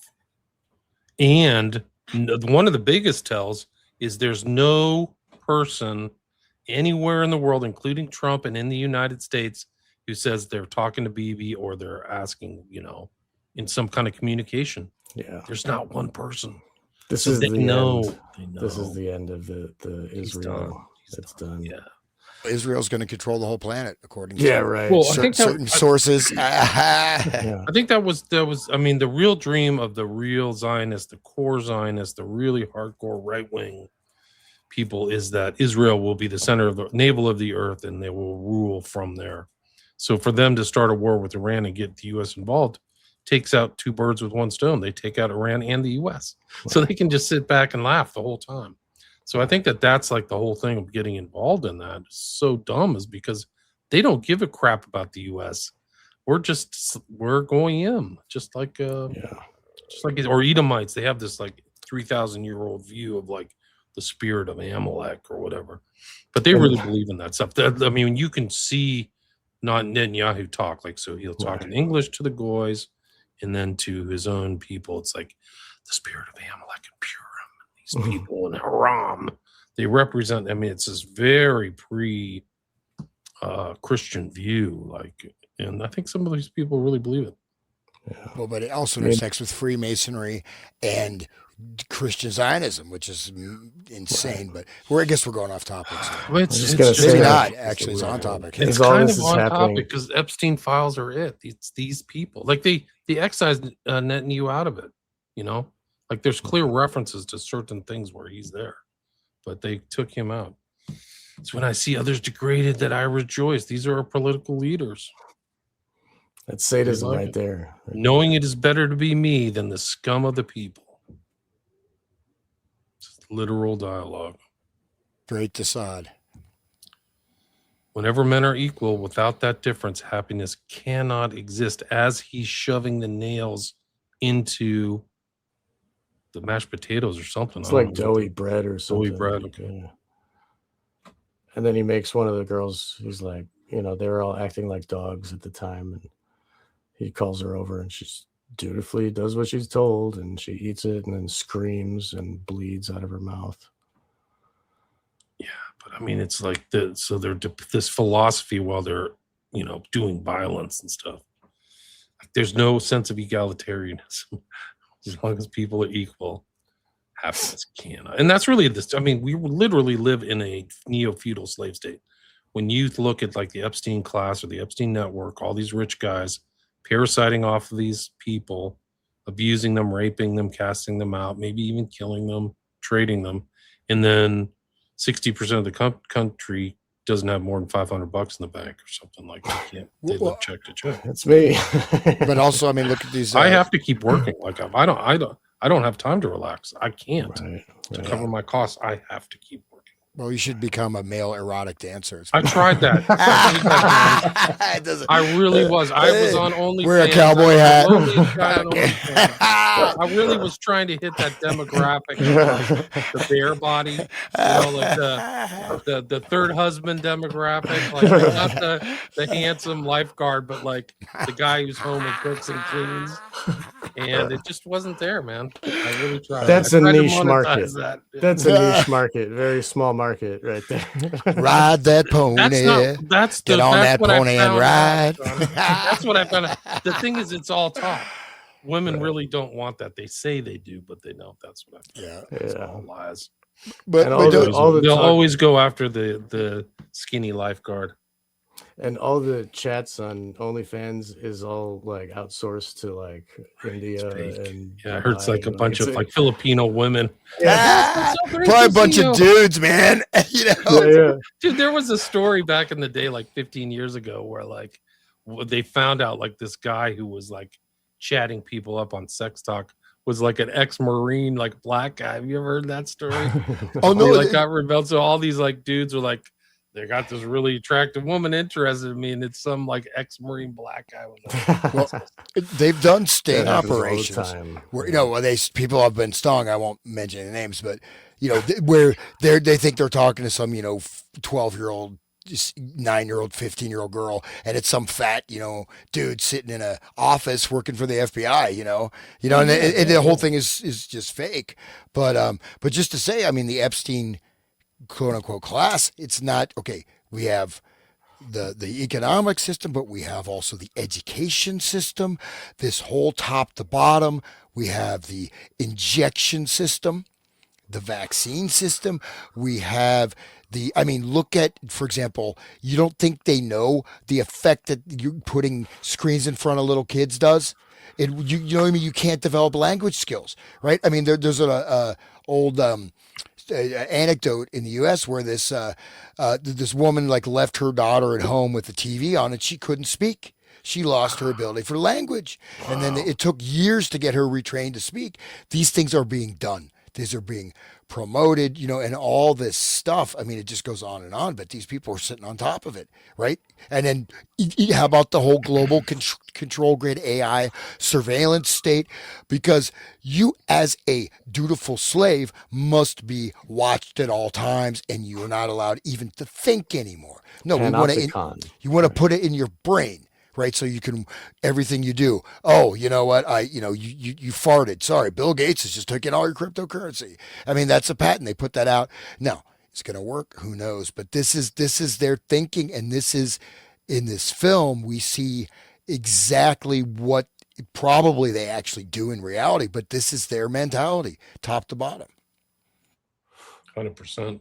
Yeah, Did well you said. know that he like tried to like infiltrate into video games?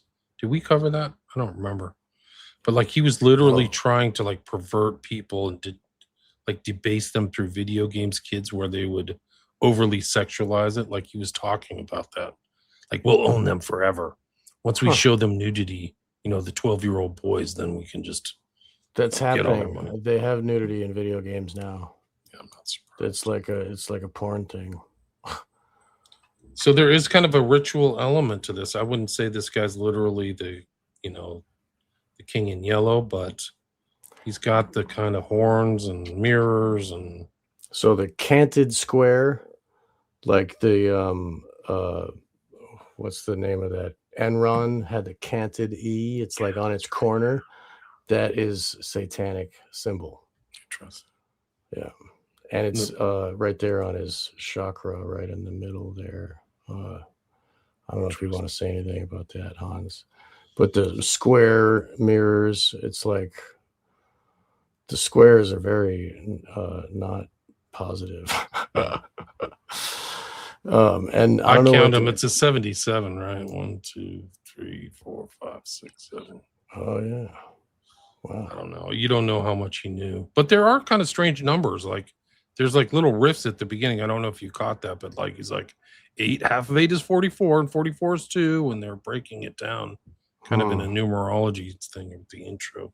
Joe thinks 6 times 8 is 48 or whatever. I didn't even see why they were laughing at it, but yeah, there was some. Oh, the joke, right? Yeah, I remember. Yeah.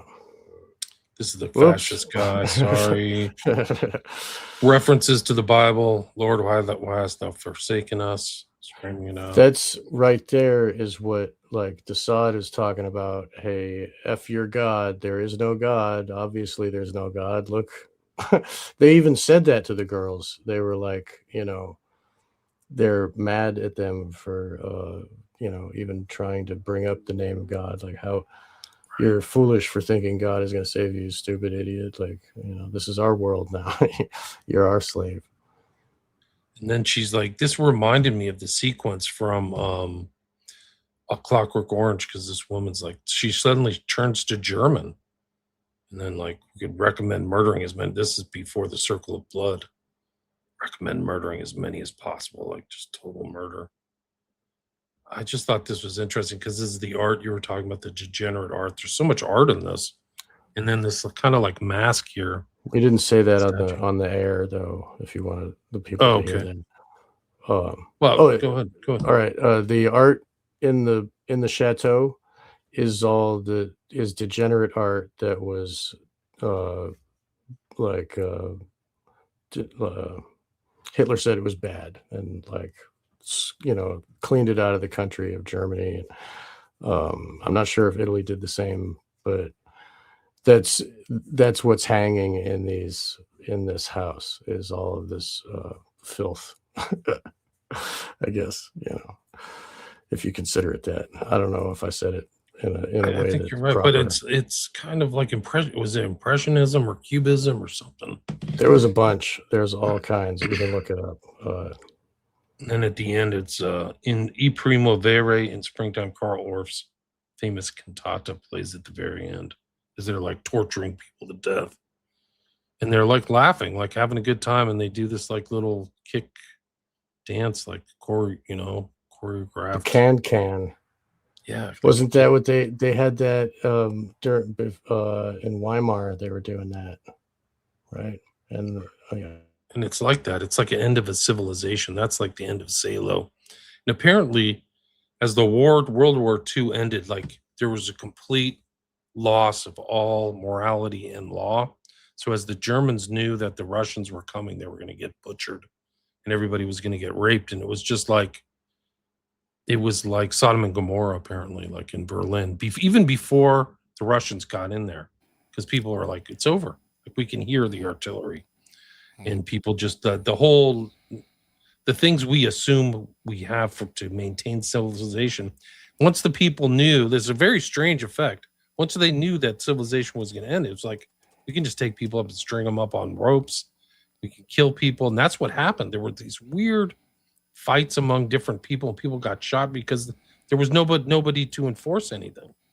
It's really a strange truth. It's one of the weirdest things that's happened in modern history. Is like they were obviously savages and had a lot of these ideas, but like there was a total breakdown of law and order in Berlin, something like Salem.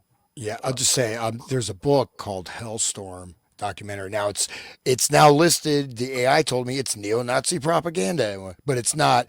It documents what happened. The Russians, where they were invaded, they were told, they brought in these kind of like Mongol hordes, basically. They were told rape women. They were encouraged to rape and murder. And then you have the Eisenhower death camps where they just left millions of people just to starve to death in the open air. So there was mass slaughter in Germany. More people died after the war than during the war. It's an absolute disgrace. What was it, Kaganovich or whatever? It was just one of the, They killed 25 million Russians. So I don't think they were coming in with a real, bread and wine and flowers and stuff. They were pissed. And you're right, that they requisitioned all those people from Central Asia to come in. So Mongols and, Kyrgyzstan and all kinds of people were really the front warriors going into Berlin were not Russians. There weren't any left. There weren't ethnic Russians. I interviewed a long time ago an ex-military gentleman named Kaiser, and he spoke about like when he was sent in to destabilize countries and roll in the tanks and do all this. He said that they didn't have to wear their helmets for 2 weeks because all the natives were busy shooting at each other. They were getting out all their aggressions on. They were like, "Oh, this is my neighbor. I hate my neighbor." And you know what I mean? Like it's chaos, and nobody's shooting at the invading Americans. They're all shooting at each other for 2 weeks. And I think Saxon Ranger mentioned the Morgenthau plan. So that was this plan done, I believe it was Secretary of Treasury. It was literally it was a complete genocide. So just literally starve out and destroy it. So it was too extreme, actually. Finally, they had to back off of it. But it was a literal plan of genocide, of wiping out the entire German nation through starvation and deindustrialization. But again, both sides of the coin, man. You're working both sides of the street. You get your agenda, using your game theory model. So it doesn't matter, use Iran to destroy the United States and then use Trump to generate that to destroy the world economy. Oh, great. We got a great reset. All right. I mean, hopefully not. I don't know if that's the extent of the planning, but I mean, yeah, we have to acknowledge some of this brutality. I mean, I just recommend everybody look into that era because it's absolutely disgusting. I mean, in America, particular groups of people in America were central to that, special people, we could say. So, you know what I mean. I think we're in real trouble because, I know how if you think of like the Germans, they probably never ever thought they'd be bombed to smithereens or the Russians would be at their door and they'd be partitioned into 4 parts. But like, that's what spiraled out of control, like the invasion of Russia and this whole thing with Iran. Something could happen like that. If the gas gets too expensive and people are already on the precipice, like you're literally just pushing off 10 million people into extreme poverty. Well, they don't have anything to lose. Like you're in a different mind. We go all the way back to Desaad and the French Revolution. They didn't have anything to lose, And next thing you know, these people are getting freaking guillotined and stuff. And then there's Napoleon. Like, I want to have law and order. Same thing happened after Versailles, right? All the money goes and there's huge inflation and they're like, well, this is a mess. We need something. And Hitler's like, I'm your guy. And but there, and you get different agendas, right? I mean, World War One was what? Destroy the Ottoman Empire. Okay. And so what I'm saying is these are, you look at them as chessboards. Okay. I want to, Billy and Bubba, I want to take both of their lunch boxes. So I'm going to have Billy and Bubba make them fight each other.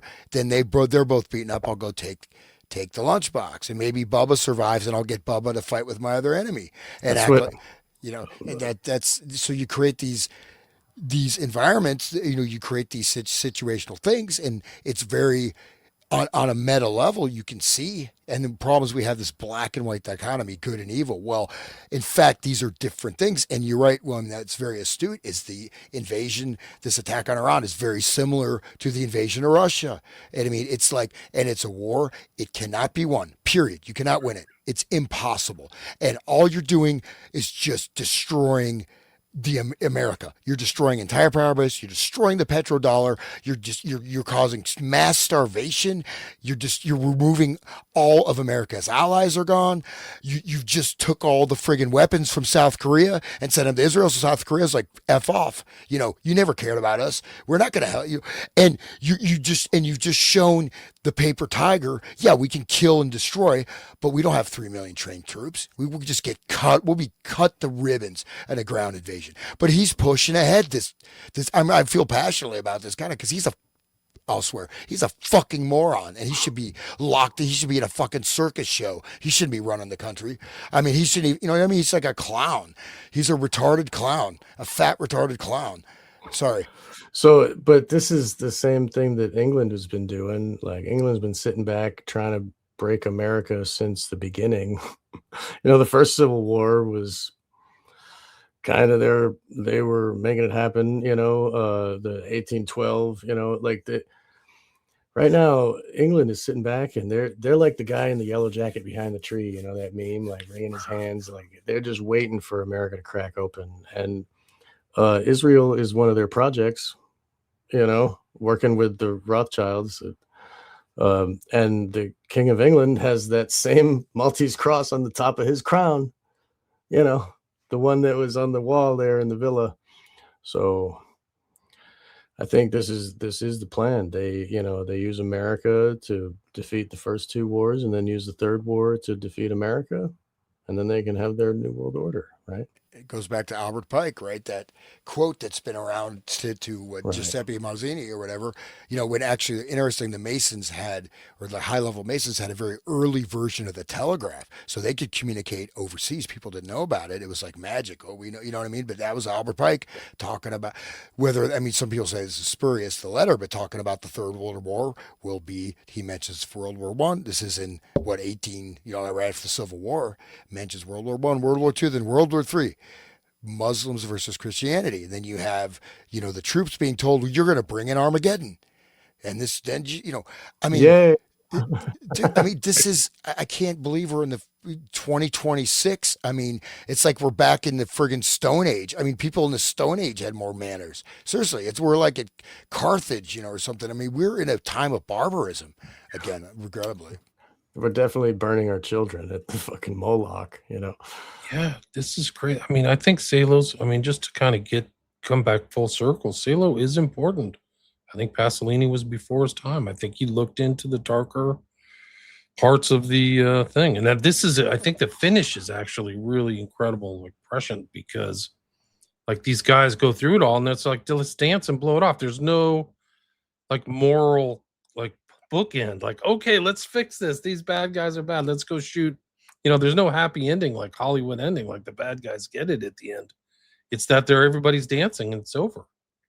Like it's off the charts. Like it's just left open, So I'm done too. That's my presentation. This was supposed to be the first of 3 movies. Did you know that? No. He did the trilogy of life, which was like 3. I could look them up. There are 3 movies that are about like youthful sex, and just the love of sex, and the love of being young and having a body or whatever, just loving life, and it's just like a beautiful whatever. And he decided he made this movie because he was like, that's not really how life is. And he felt like he did a disservice by making those movies, and he decided to make, okay, I did a trilogy of life, now I'm going to do a trilogy of death. And this was number one. And they murdered him before they even released it. And they stole some of his footage. They took away some of the torture stuff. It's gone. Some of those scenes were only captured on still camera by a photographer who was there, like walking around for a magazine taking a picture. So that even though it ended abruptly like that, it was supposed to start a whole series that is going to be, and whoever murdered him or had him murdered, they wanted to shut him up, I think. Yeah, it's really something else. Well, It's a hard movie to get through. Like you said earlier, Absolutely. where you said to me you turned it off and turned it back on. I did the same thing. I was like, okay, I'll go walk around for a little bit. I had to take days. I had to take a day or two off, and then like I would stop, and then the images are still in my head for the rest of the day. I'm like, oh, you know what I mean? And then I have to go back to it. Oh God, I have to push play again. Man, it was really hard. Let me ask you guys this question. What do you think Pasolini's take is? Do you think this is too much? Do you think he's trying to accurately depict something? Do you think that Desaad's kind of worldview is still relevant to understand? Like, what's your after looking through and researching this, what's your kind of overview of the film and Pasolini? Well, one thing just about the music, say like in the beginning, the long title credits, you have no idea what you're getting into, right? I mean, you could be watching an old film about people ice skating or puppies. And by the way, I wish I could edit out. I'm sorry, my insulting language there. Just pretend it didn't happen. If they show up at my door, the black helicopters come. It's all right. But no, you're the canary in the coal mine, so we'll know it's you first, dude. I've been warned actually. Just like don't talk about that. Don't talk about that. And I just did. Trump is doing it, man. He's saying that if somebody like is posting stuff about the war, that's not right. They're considering it treason. I think that he said something like that. Yeah. I know that. But anyways, I wasn't talking. It's going to get all of us anyways. I was talking about someone else who just happens to be a circus clown gone wrong. But anyways, so the film, just from the music, but what you see is also, in a sense, the veneer of civilization, high culture, or even, you have classical music, they're singing songs when they come in to recite their, degraded stories in the room of orgies. There's always music, they sing, and the one thing is interesting, the lady who's the piano player, she commits suicide at the end. She jumps out the window. So the music, I think it shows that in essentially 121 Days of Sodom is the model or template for at least for he's probably for the ruling elite of the world, right? So this is exactly what they do, and in fact, it's all just fun and games. And the fact is that the products of high culture, right? Even the girl who's murdered in front of the raped and murdered, and they put her body in front of the alcove with the Virgin Mary. So all these aspects are, again, according to, Desaad, like that's the false civilization. Once you obtain power, you don't need to abide by those rules, even though you're going to keep up the artifice, the appearance of quote unquote rules-based order. Right. So I think it's very telling, and it's, even though it's extremely, I don't want to watch it again. Don't make me watch it again. But it shows in a very visceral way what they think, what they do, and the level of degradation. And then that's what they're doing, man. You have one level of pleasure, you got to keep amping it up, and then you get pleasure from causing others suffering and turning people into your slaves, and it just keeps going. And at the same time, you're deciding the fate of the world, or attempting to. So I think it's quite realistic and a very chilling indictment of the modern world. I saw an interview of Pasolini talking about what he thought it was about, and he was talking about how the ruling class destroys the youthful body, with war and with the society, and how they dominate and destroy it. Like the one thing that we have that we own is our body, and they take it and they turn it into filth. But I agree with what Hans was saying. I think this is much like Eyes Wide Shut. It's a revealing of what is actually happening. It's brutal because it has to be, you know. And when we read the Epstein files, we get the same feeling in our stomach that we did when we watched this. It's the same, and it's the same people, and it's the same mentality. That is the enemy. These people that see us all as slaves, that they can do whatever they want. So it's a revealing of the kakistocracy. And just like Epstein files is a revealing on the news of the kakistocracy, this is just an artful form, of showing us the truth. And if you notice, these young boys, they have rifles. They can turn and shoot those guys at any time, but they don't. They just dance. Some of them participate in the rape and whatever. They laugh. They're like child soldiers.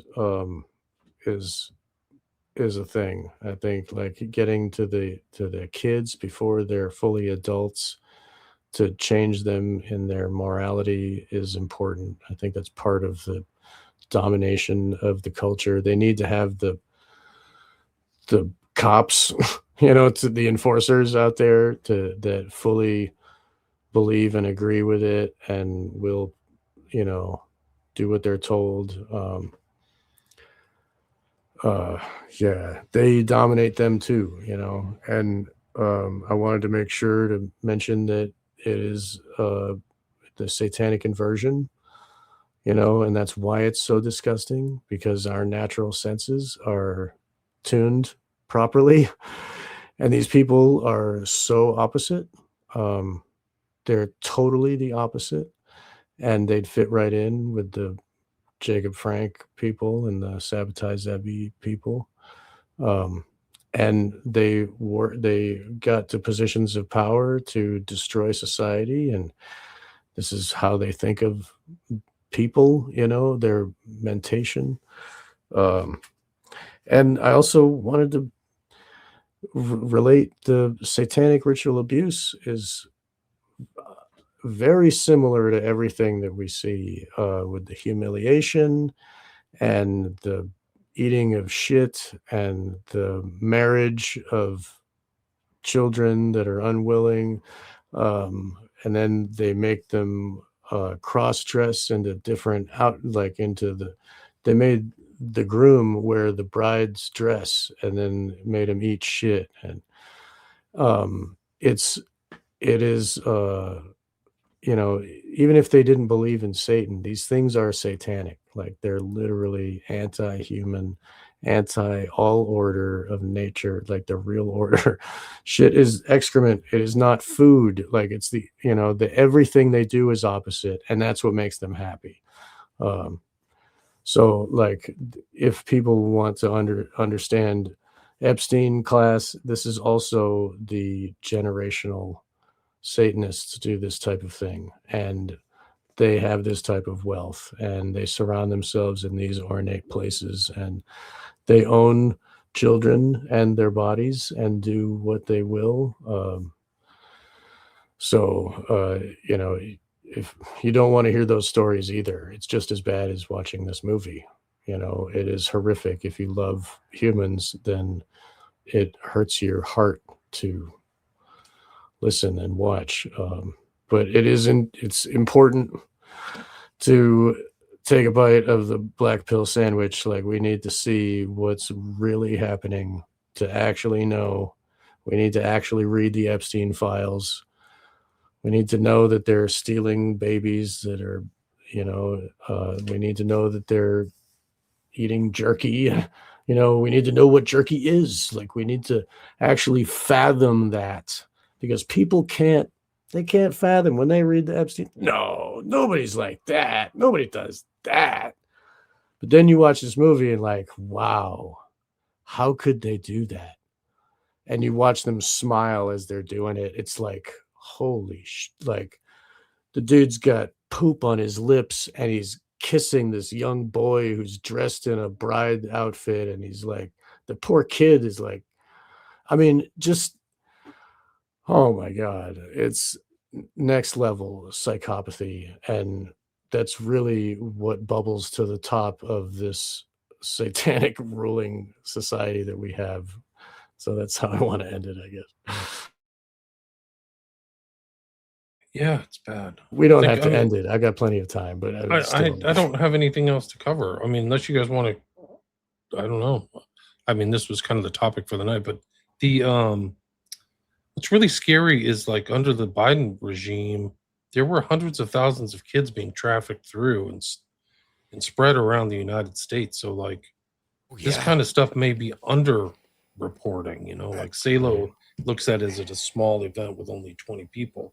Imagine that some of these other rich families who have really no care for another human being, just you know, trafficking kids, and like these guys are just going on with their daily lives, and some of those kids, who knows where they are? I don't know.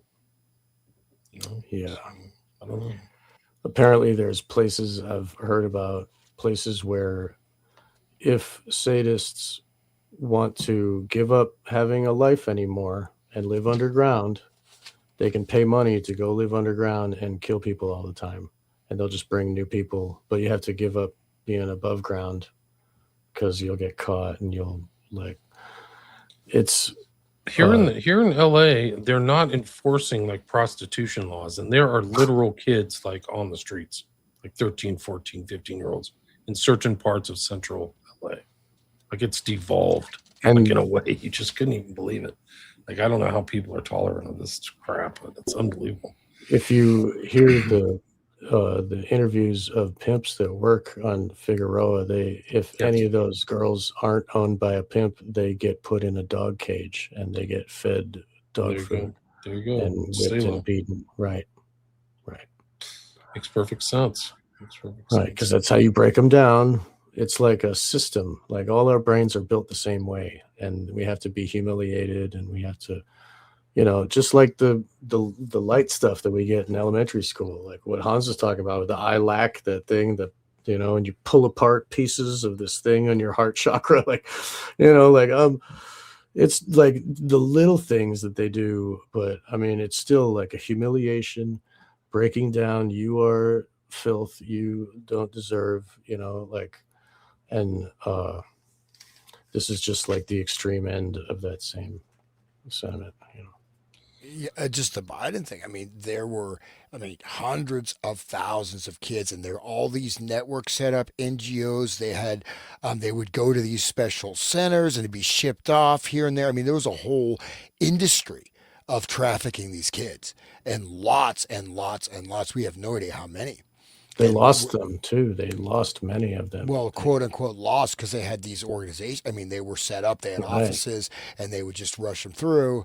And then, some people investigated that and they got in trouble. But yeah, this, essentially, I think this could be really rampant. It must be really rampant. How do you, what do you, it's not just like 10 people. It's thousands probably. And unless they just have, they mentioned, some of these people, in the movie with their appetites for multiple kids, 14 girls, and they talked about killing their mothers. Remember? They Yes. said it was like the best decision, to kill your mother, and that's also like Desaad. I could read more Desaad. I don't know if you want me to, but I mean that's also a pleasure. Committing murder, because it's you getting all of the. And he said that was one of the greatest pleasures I ever had, was murdering my own mother. The Duke says that. Right. And this is, and they say, what is the mother? Oh, she had an act of pleasure. She deserves, with the father, right? She deserves nothing else. That's all she was good for. Her purpose is served. It's almost a duty to kill your own mother.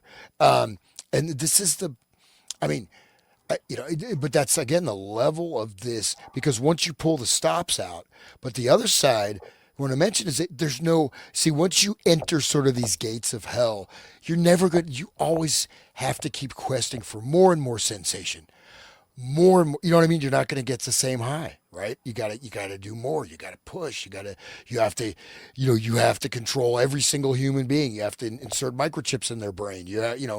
All this stuff, AI control grid. It's all, these are the people that are doing it, man. And it's because it makes their lives easier. And and it's a cult of egotism, sensation. And again, they consider it natural. This is nature. I'm the superior being. It is in the law of nature for me to enslave you or whatever. Superior beings that like to eat shit. I don't think that follows. It doesn't make logical sense.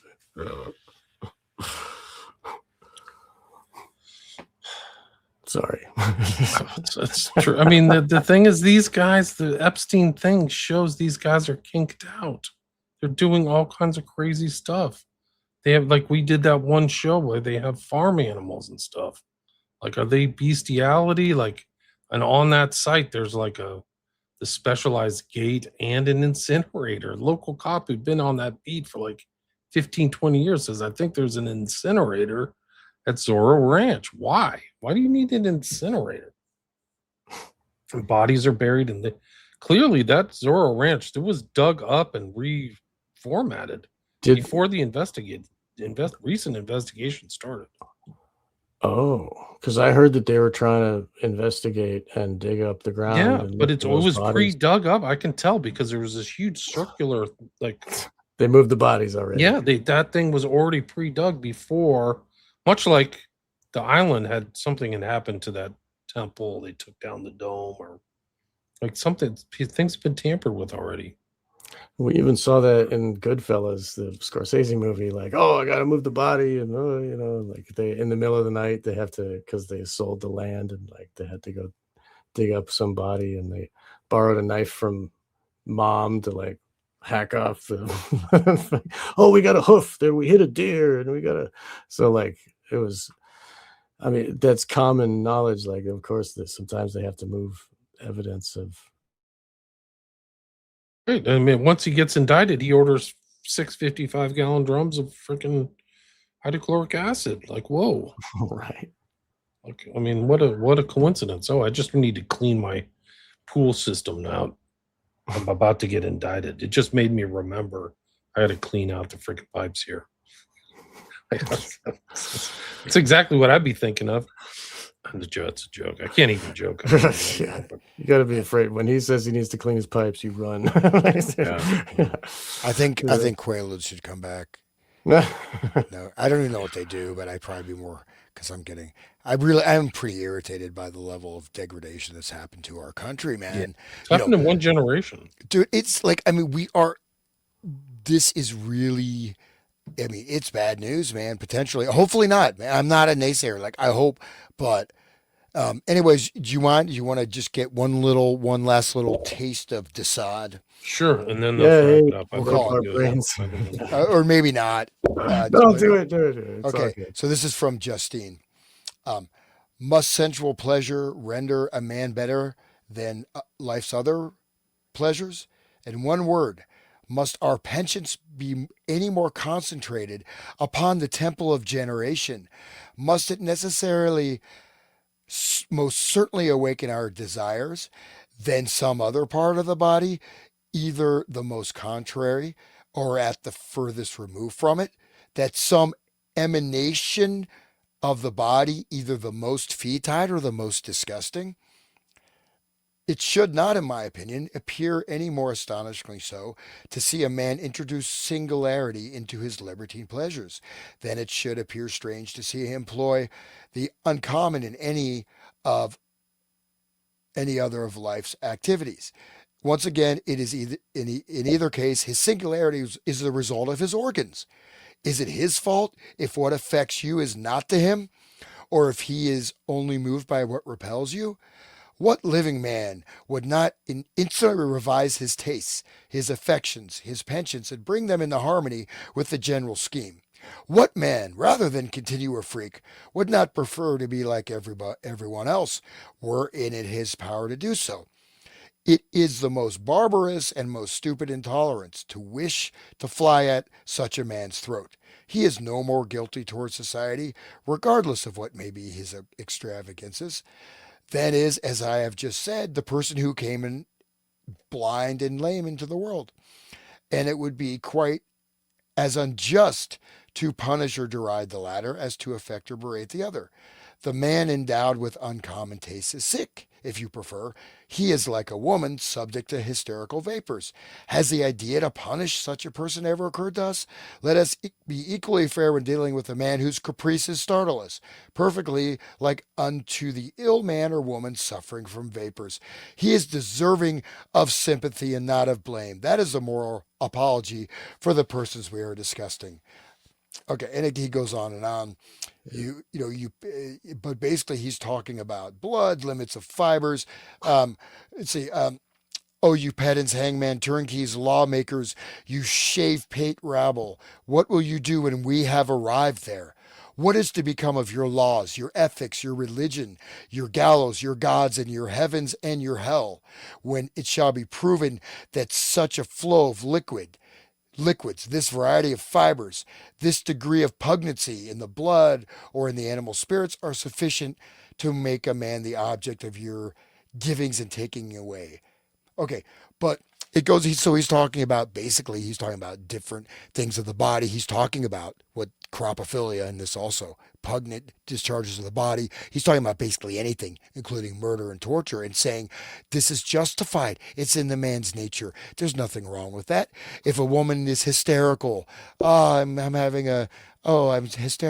That's the same as some guy, he's talking about literally, I mean, raping, abusing, and up to the point of murder, for satisfaction and pleasure, and we should excuse that because that's just like pedophile's not such a bad person. He's a map. He's just attracted. We should feel bad for them, right?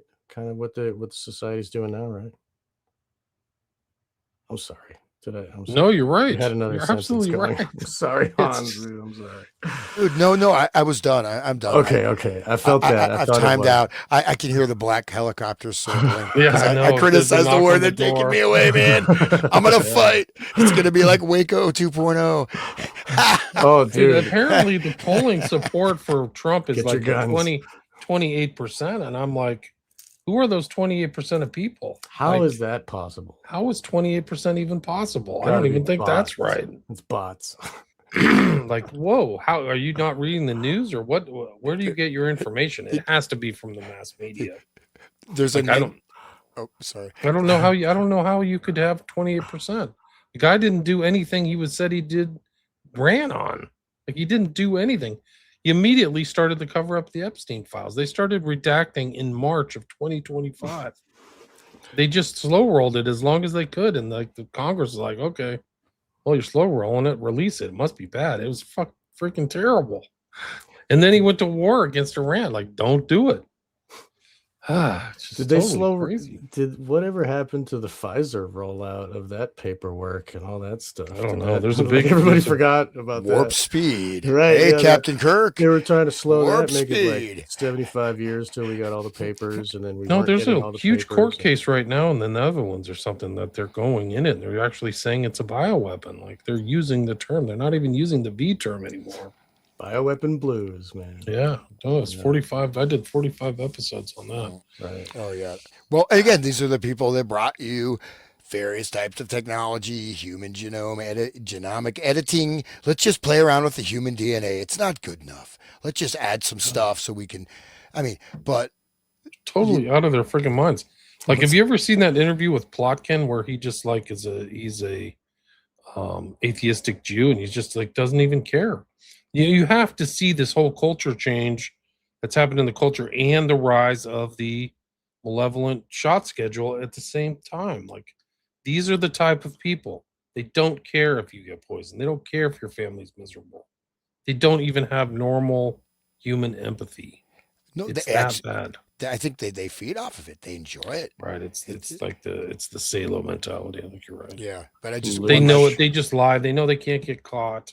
and they know they can outwit people and scam them, just like Epstein. Really, I mean, one of the incredible elements of the Epstein file story is how he got away with it for so long. How many manipulations, how many cover-ups.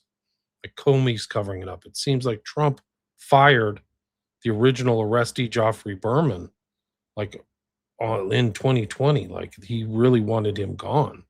And that's why those files that popped up, people were like, what? You had files on co-conspirators and other like businesses that were involved in this stuff? Like people never saw that because it was all NDA'd or was in the government there in the Southern District in New York. Like, whoa, you really were trying to find other people. Like it never. I don't think that was public information. There were actually some articles that I saw recently about like they're going after other co-conspirators and all that stuff got squelched. How did all this stuff get about Epstein get squelched over time? It's going to be huge because Trump tried to squelch it during this administration. So, I mean, that shouldn't tell you everything. It's like, why is there 25% support of this guy? This has to be taken out of our society. It's really that bad. Like, it won't survive with this kind of criminality and evil. You just send him over there. You got to trust the plan, William. What do you mean? You I know. I hold my breath. Yeah. I was crossing my fingers. I've always believed in Q, guys. I really have. I knew it was truth from the beginning, and all these vague statements and stuff that I was deciphering, it really was just like on point. Like I knew there was somebody deep inside the government with my interest who couldn't be caught or couldn't be filtered out. That was always just, leading me on by the leading you on. I just always knew it. They're gonna put all those pedos the white in hats jail. are there. They're gonna put all the pedos. Yeah, in jail. they put all the pedos in jail. We already have seen them in jail, right? Right. We already see the prosecutions, and they're keeping us out of war, and they're closing the borders and getting rid of criminals. What's happening? Like, trust the plan. Like JFK Jr. is about to show up over at Dealey Plaza.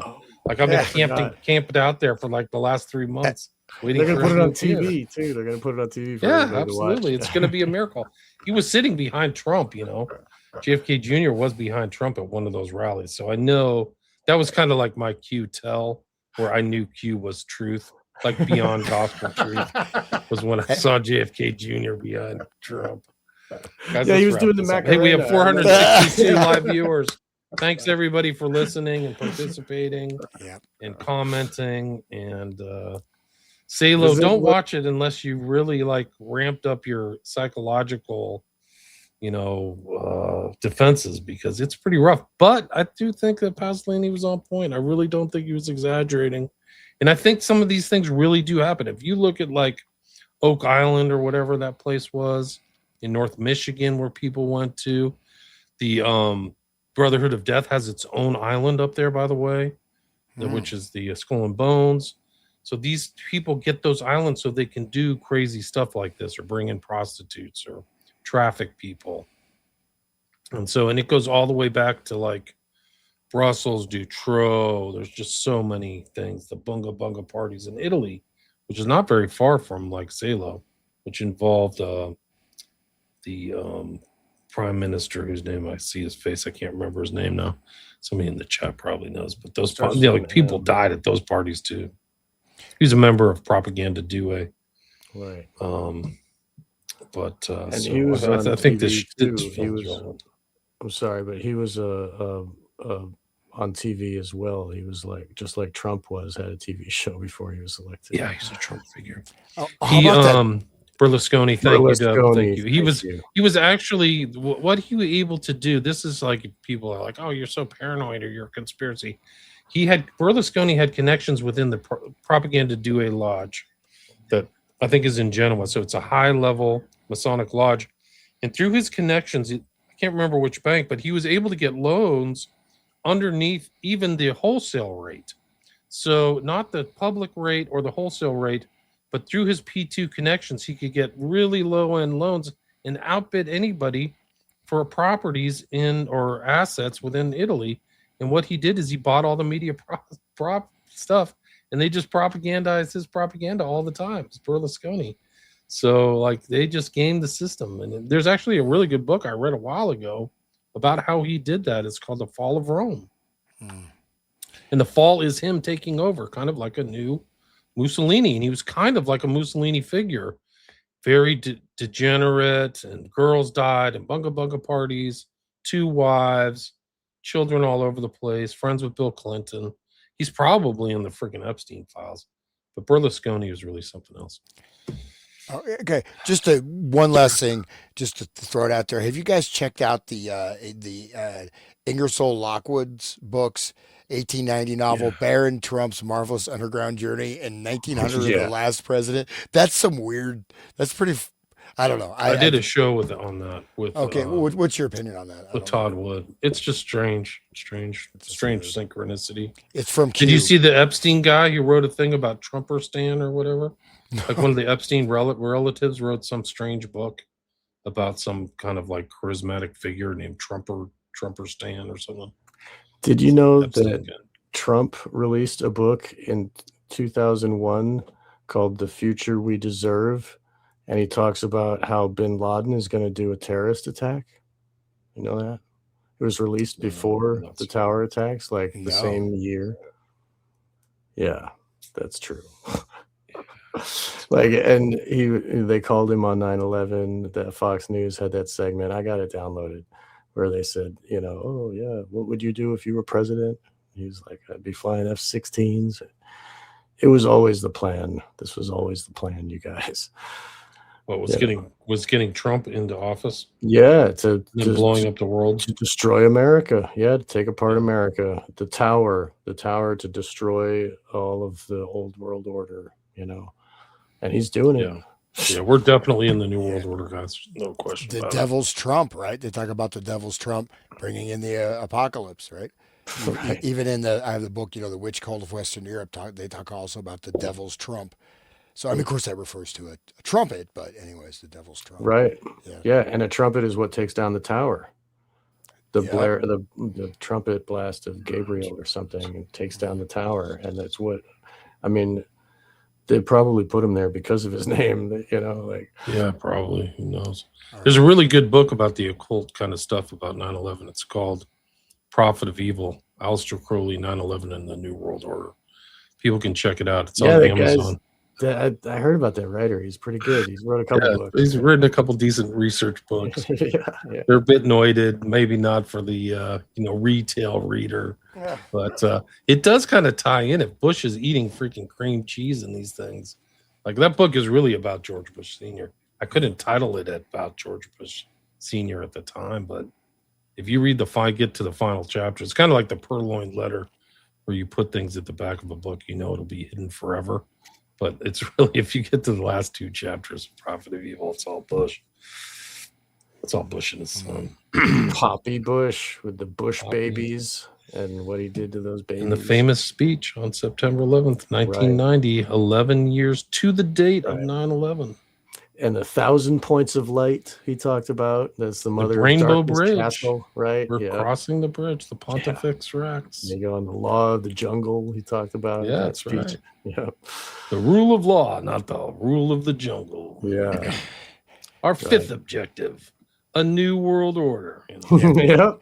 Yeah. We won. You guys, Yeah. we won. We won again. We just won for the ourselves third and time. Future generations. So he's talking to the people there. Like that's like the inside ball game. Right. But that's the Salo ball game. It's like you don't give a F about the hoi polloi. We don't give up to these Slavs, these slaves. We just care about you and us and our future generations. We're gonna perpetuate that forever, which is really the intro of Salo, right? That's what he says in this going back. I mean, it's probably a good way to kind of end it, is that they are trying to rig the system for themselves. That's what he says. That's why they sign off, and they're gonna do their kids. And the Marrying each Nazis other's daughters didn't will really seal our lose. destinies forever. Right. Forever. And like the Nazis had the rat lines with the P2 and with America and all that. So like they didn't really lose. I mean, we had the Nuremberg thing for the show of it, but they migrated over here and now we are in charge, and now they're doing what they're doing here, what they did over there. It's the Like fascism and this mentality of psychopathy did not get defeated. This lives on, and we see it in the Epstein files. Amen. Oh, I'm muted. Oh, I'm not muted. Crap. Okay. Yeah. No. Well, there was. I think that's a very few people really want to go into this film. I understand why, but I think it was important we did it. And we live in interesting times, right? We started Manchurian Candidate, and we had look at all the events. Like it's like world. We've kind of gone through this whole gamut, and of including Charlie Kirk and this and that. So, but trust the plan. Yeah, we started that series. We started our earlier series on the Manchurian Candidate before Kirk. Right. We started this Sunday night thing on late August, and Kirk was killed. It's easy to remember September 10th. Remember also the Civil War shows we did, with Brett, right, and we talked about Leave the World Behind as well, and also the white noise and stuff. The programming was already there, and we were already picking up on that then. They're literally trying to destroy the United States. They want this country destroyed. Yes. And you can see it in the urban centers. Like, this is the agenda. It's not by like mistake or, negligence or incompetence and stupidity. And there's a lot of that, but they just don't give a crap. They don't care if it all goes down. You remember all the CEOs quit after COVID? They, everybody just packed up and left. Of a lot of the big companies, I'd have to look it up exactly who, but yeah, there was a big exodus out of the business world because it's like they knew they were done. They like took their chips and left the table. Yeah. How about that? Well, the bridge crash. I mean, that was also very important, symbolic. Was it George Washington Bridge? The Key, Francis Scott Key. Francis Scott Key. And it's not fixed yet, right? See, that's the whole thing is they didn't fix what happened in Maui. They didn't fix what's going on in Pacific Palisades. They just don't. They're not intent on the growth is not the intent anymore. The U.S. was based on growth and civilization and passing stuff off to your kids. They don't care about that anymore. The elite class is the Salo class. It is the Epstein network.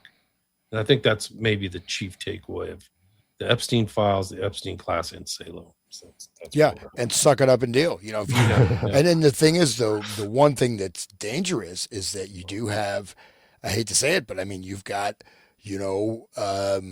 shadow armies of various types of militarized immigrants that are ready to, get flashed up, and you got your, mind-controlled Antifa psychos and your tranny shooters, and you've got just basic Americans who can't handle any stress when the cars, when the gas goes up to $20 a gallon, man, people are not resilient. I mean, you see people fighting over nothing. People get super thin skins. Yeah. Wait till the gas goes up to 200, baby, because it'll affect every price of everything. I mean, like you talk about people who can't afford 500, they won't be able to afford food. They won't be able to afford crackers. Remember how when they fought I see over others masks? degraded that I rejoice. Right. Yeah. No, I mean, look at people like this is the dissemination instead of seeing what is creating the system and getting your head out of your own little bubble, your little technotronic bubble space. I mean, people, they pull guns on that actually happened to my son. Like someone at a traffic light and the guy freaking pulled a gun on him, man. Wow. And it was just like some minor thing, who knew, probably nothing. But this, I mean, and you see all these like road rage. We stopped doing the mass murder tracker. Maybe we close to that. I mean, that was like sort of one of the classic things. But I mean, but it's like this is a historical shift. I mean, I believe that I trust the plan. No, I think. No, I think it's it should be possible for us to regenerate society in a different direction. But I think it's also, if things go down, it's time you just want to get out of the line of fire, man, because people are going to be going friggin' nuts.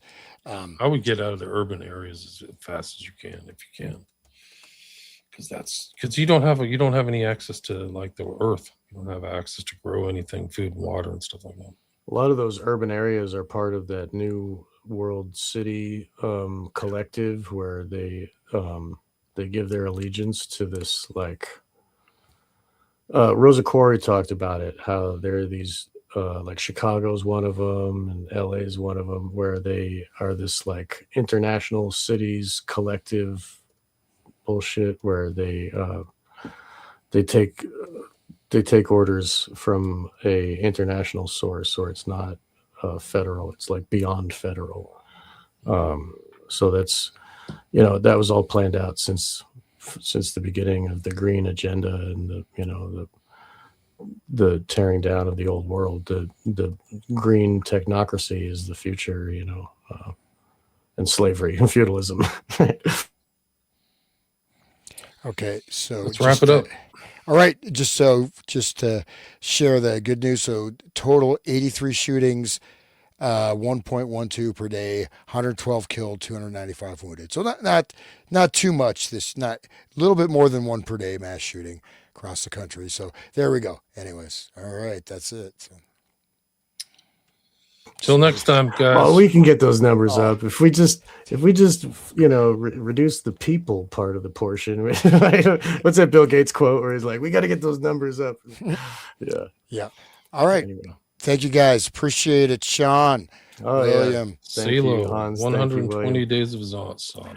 Yeah. Everybody, please visit William Ramsey Investigates and check out that book about 9/11, Aleister Crowley and Prophet of Evil, and visit Resonant State and listen to what Hans has got going on his podcast there, and Wake the Dead as well. Please, share and like, hit that subscribe button.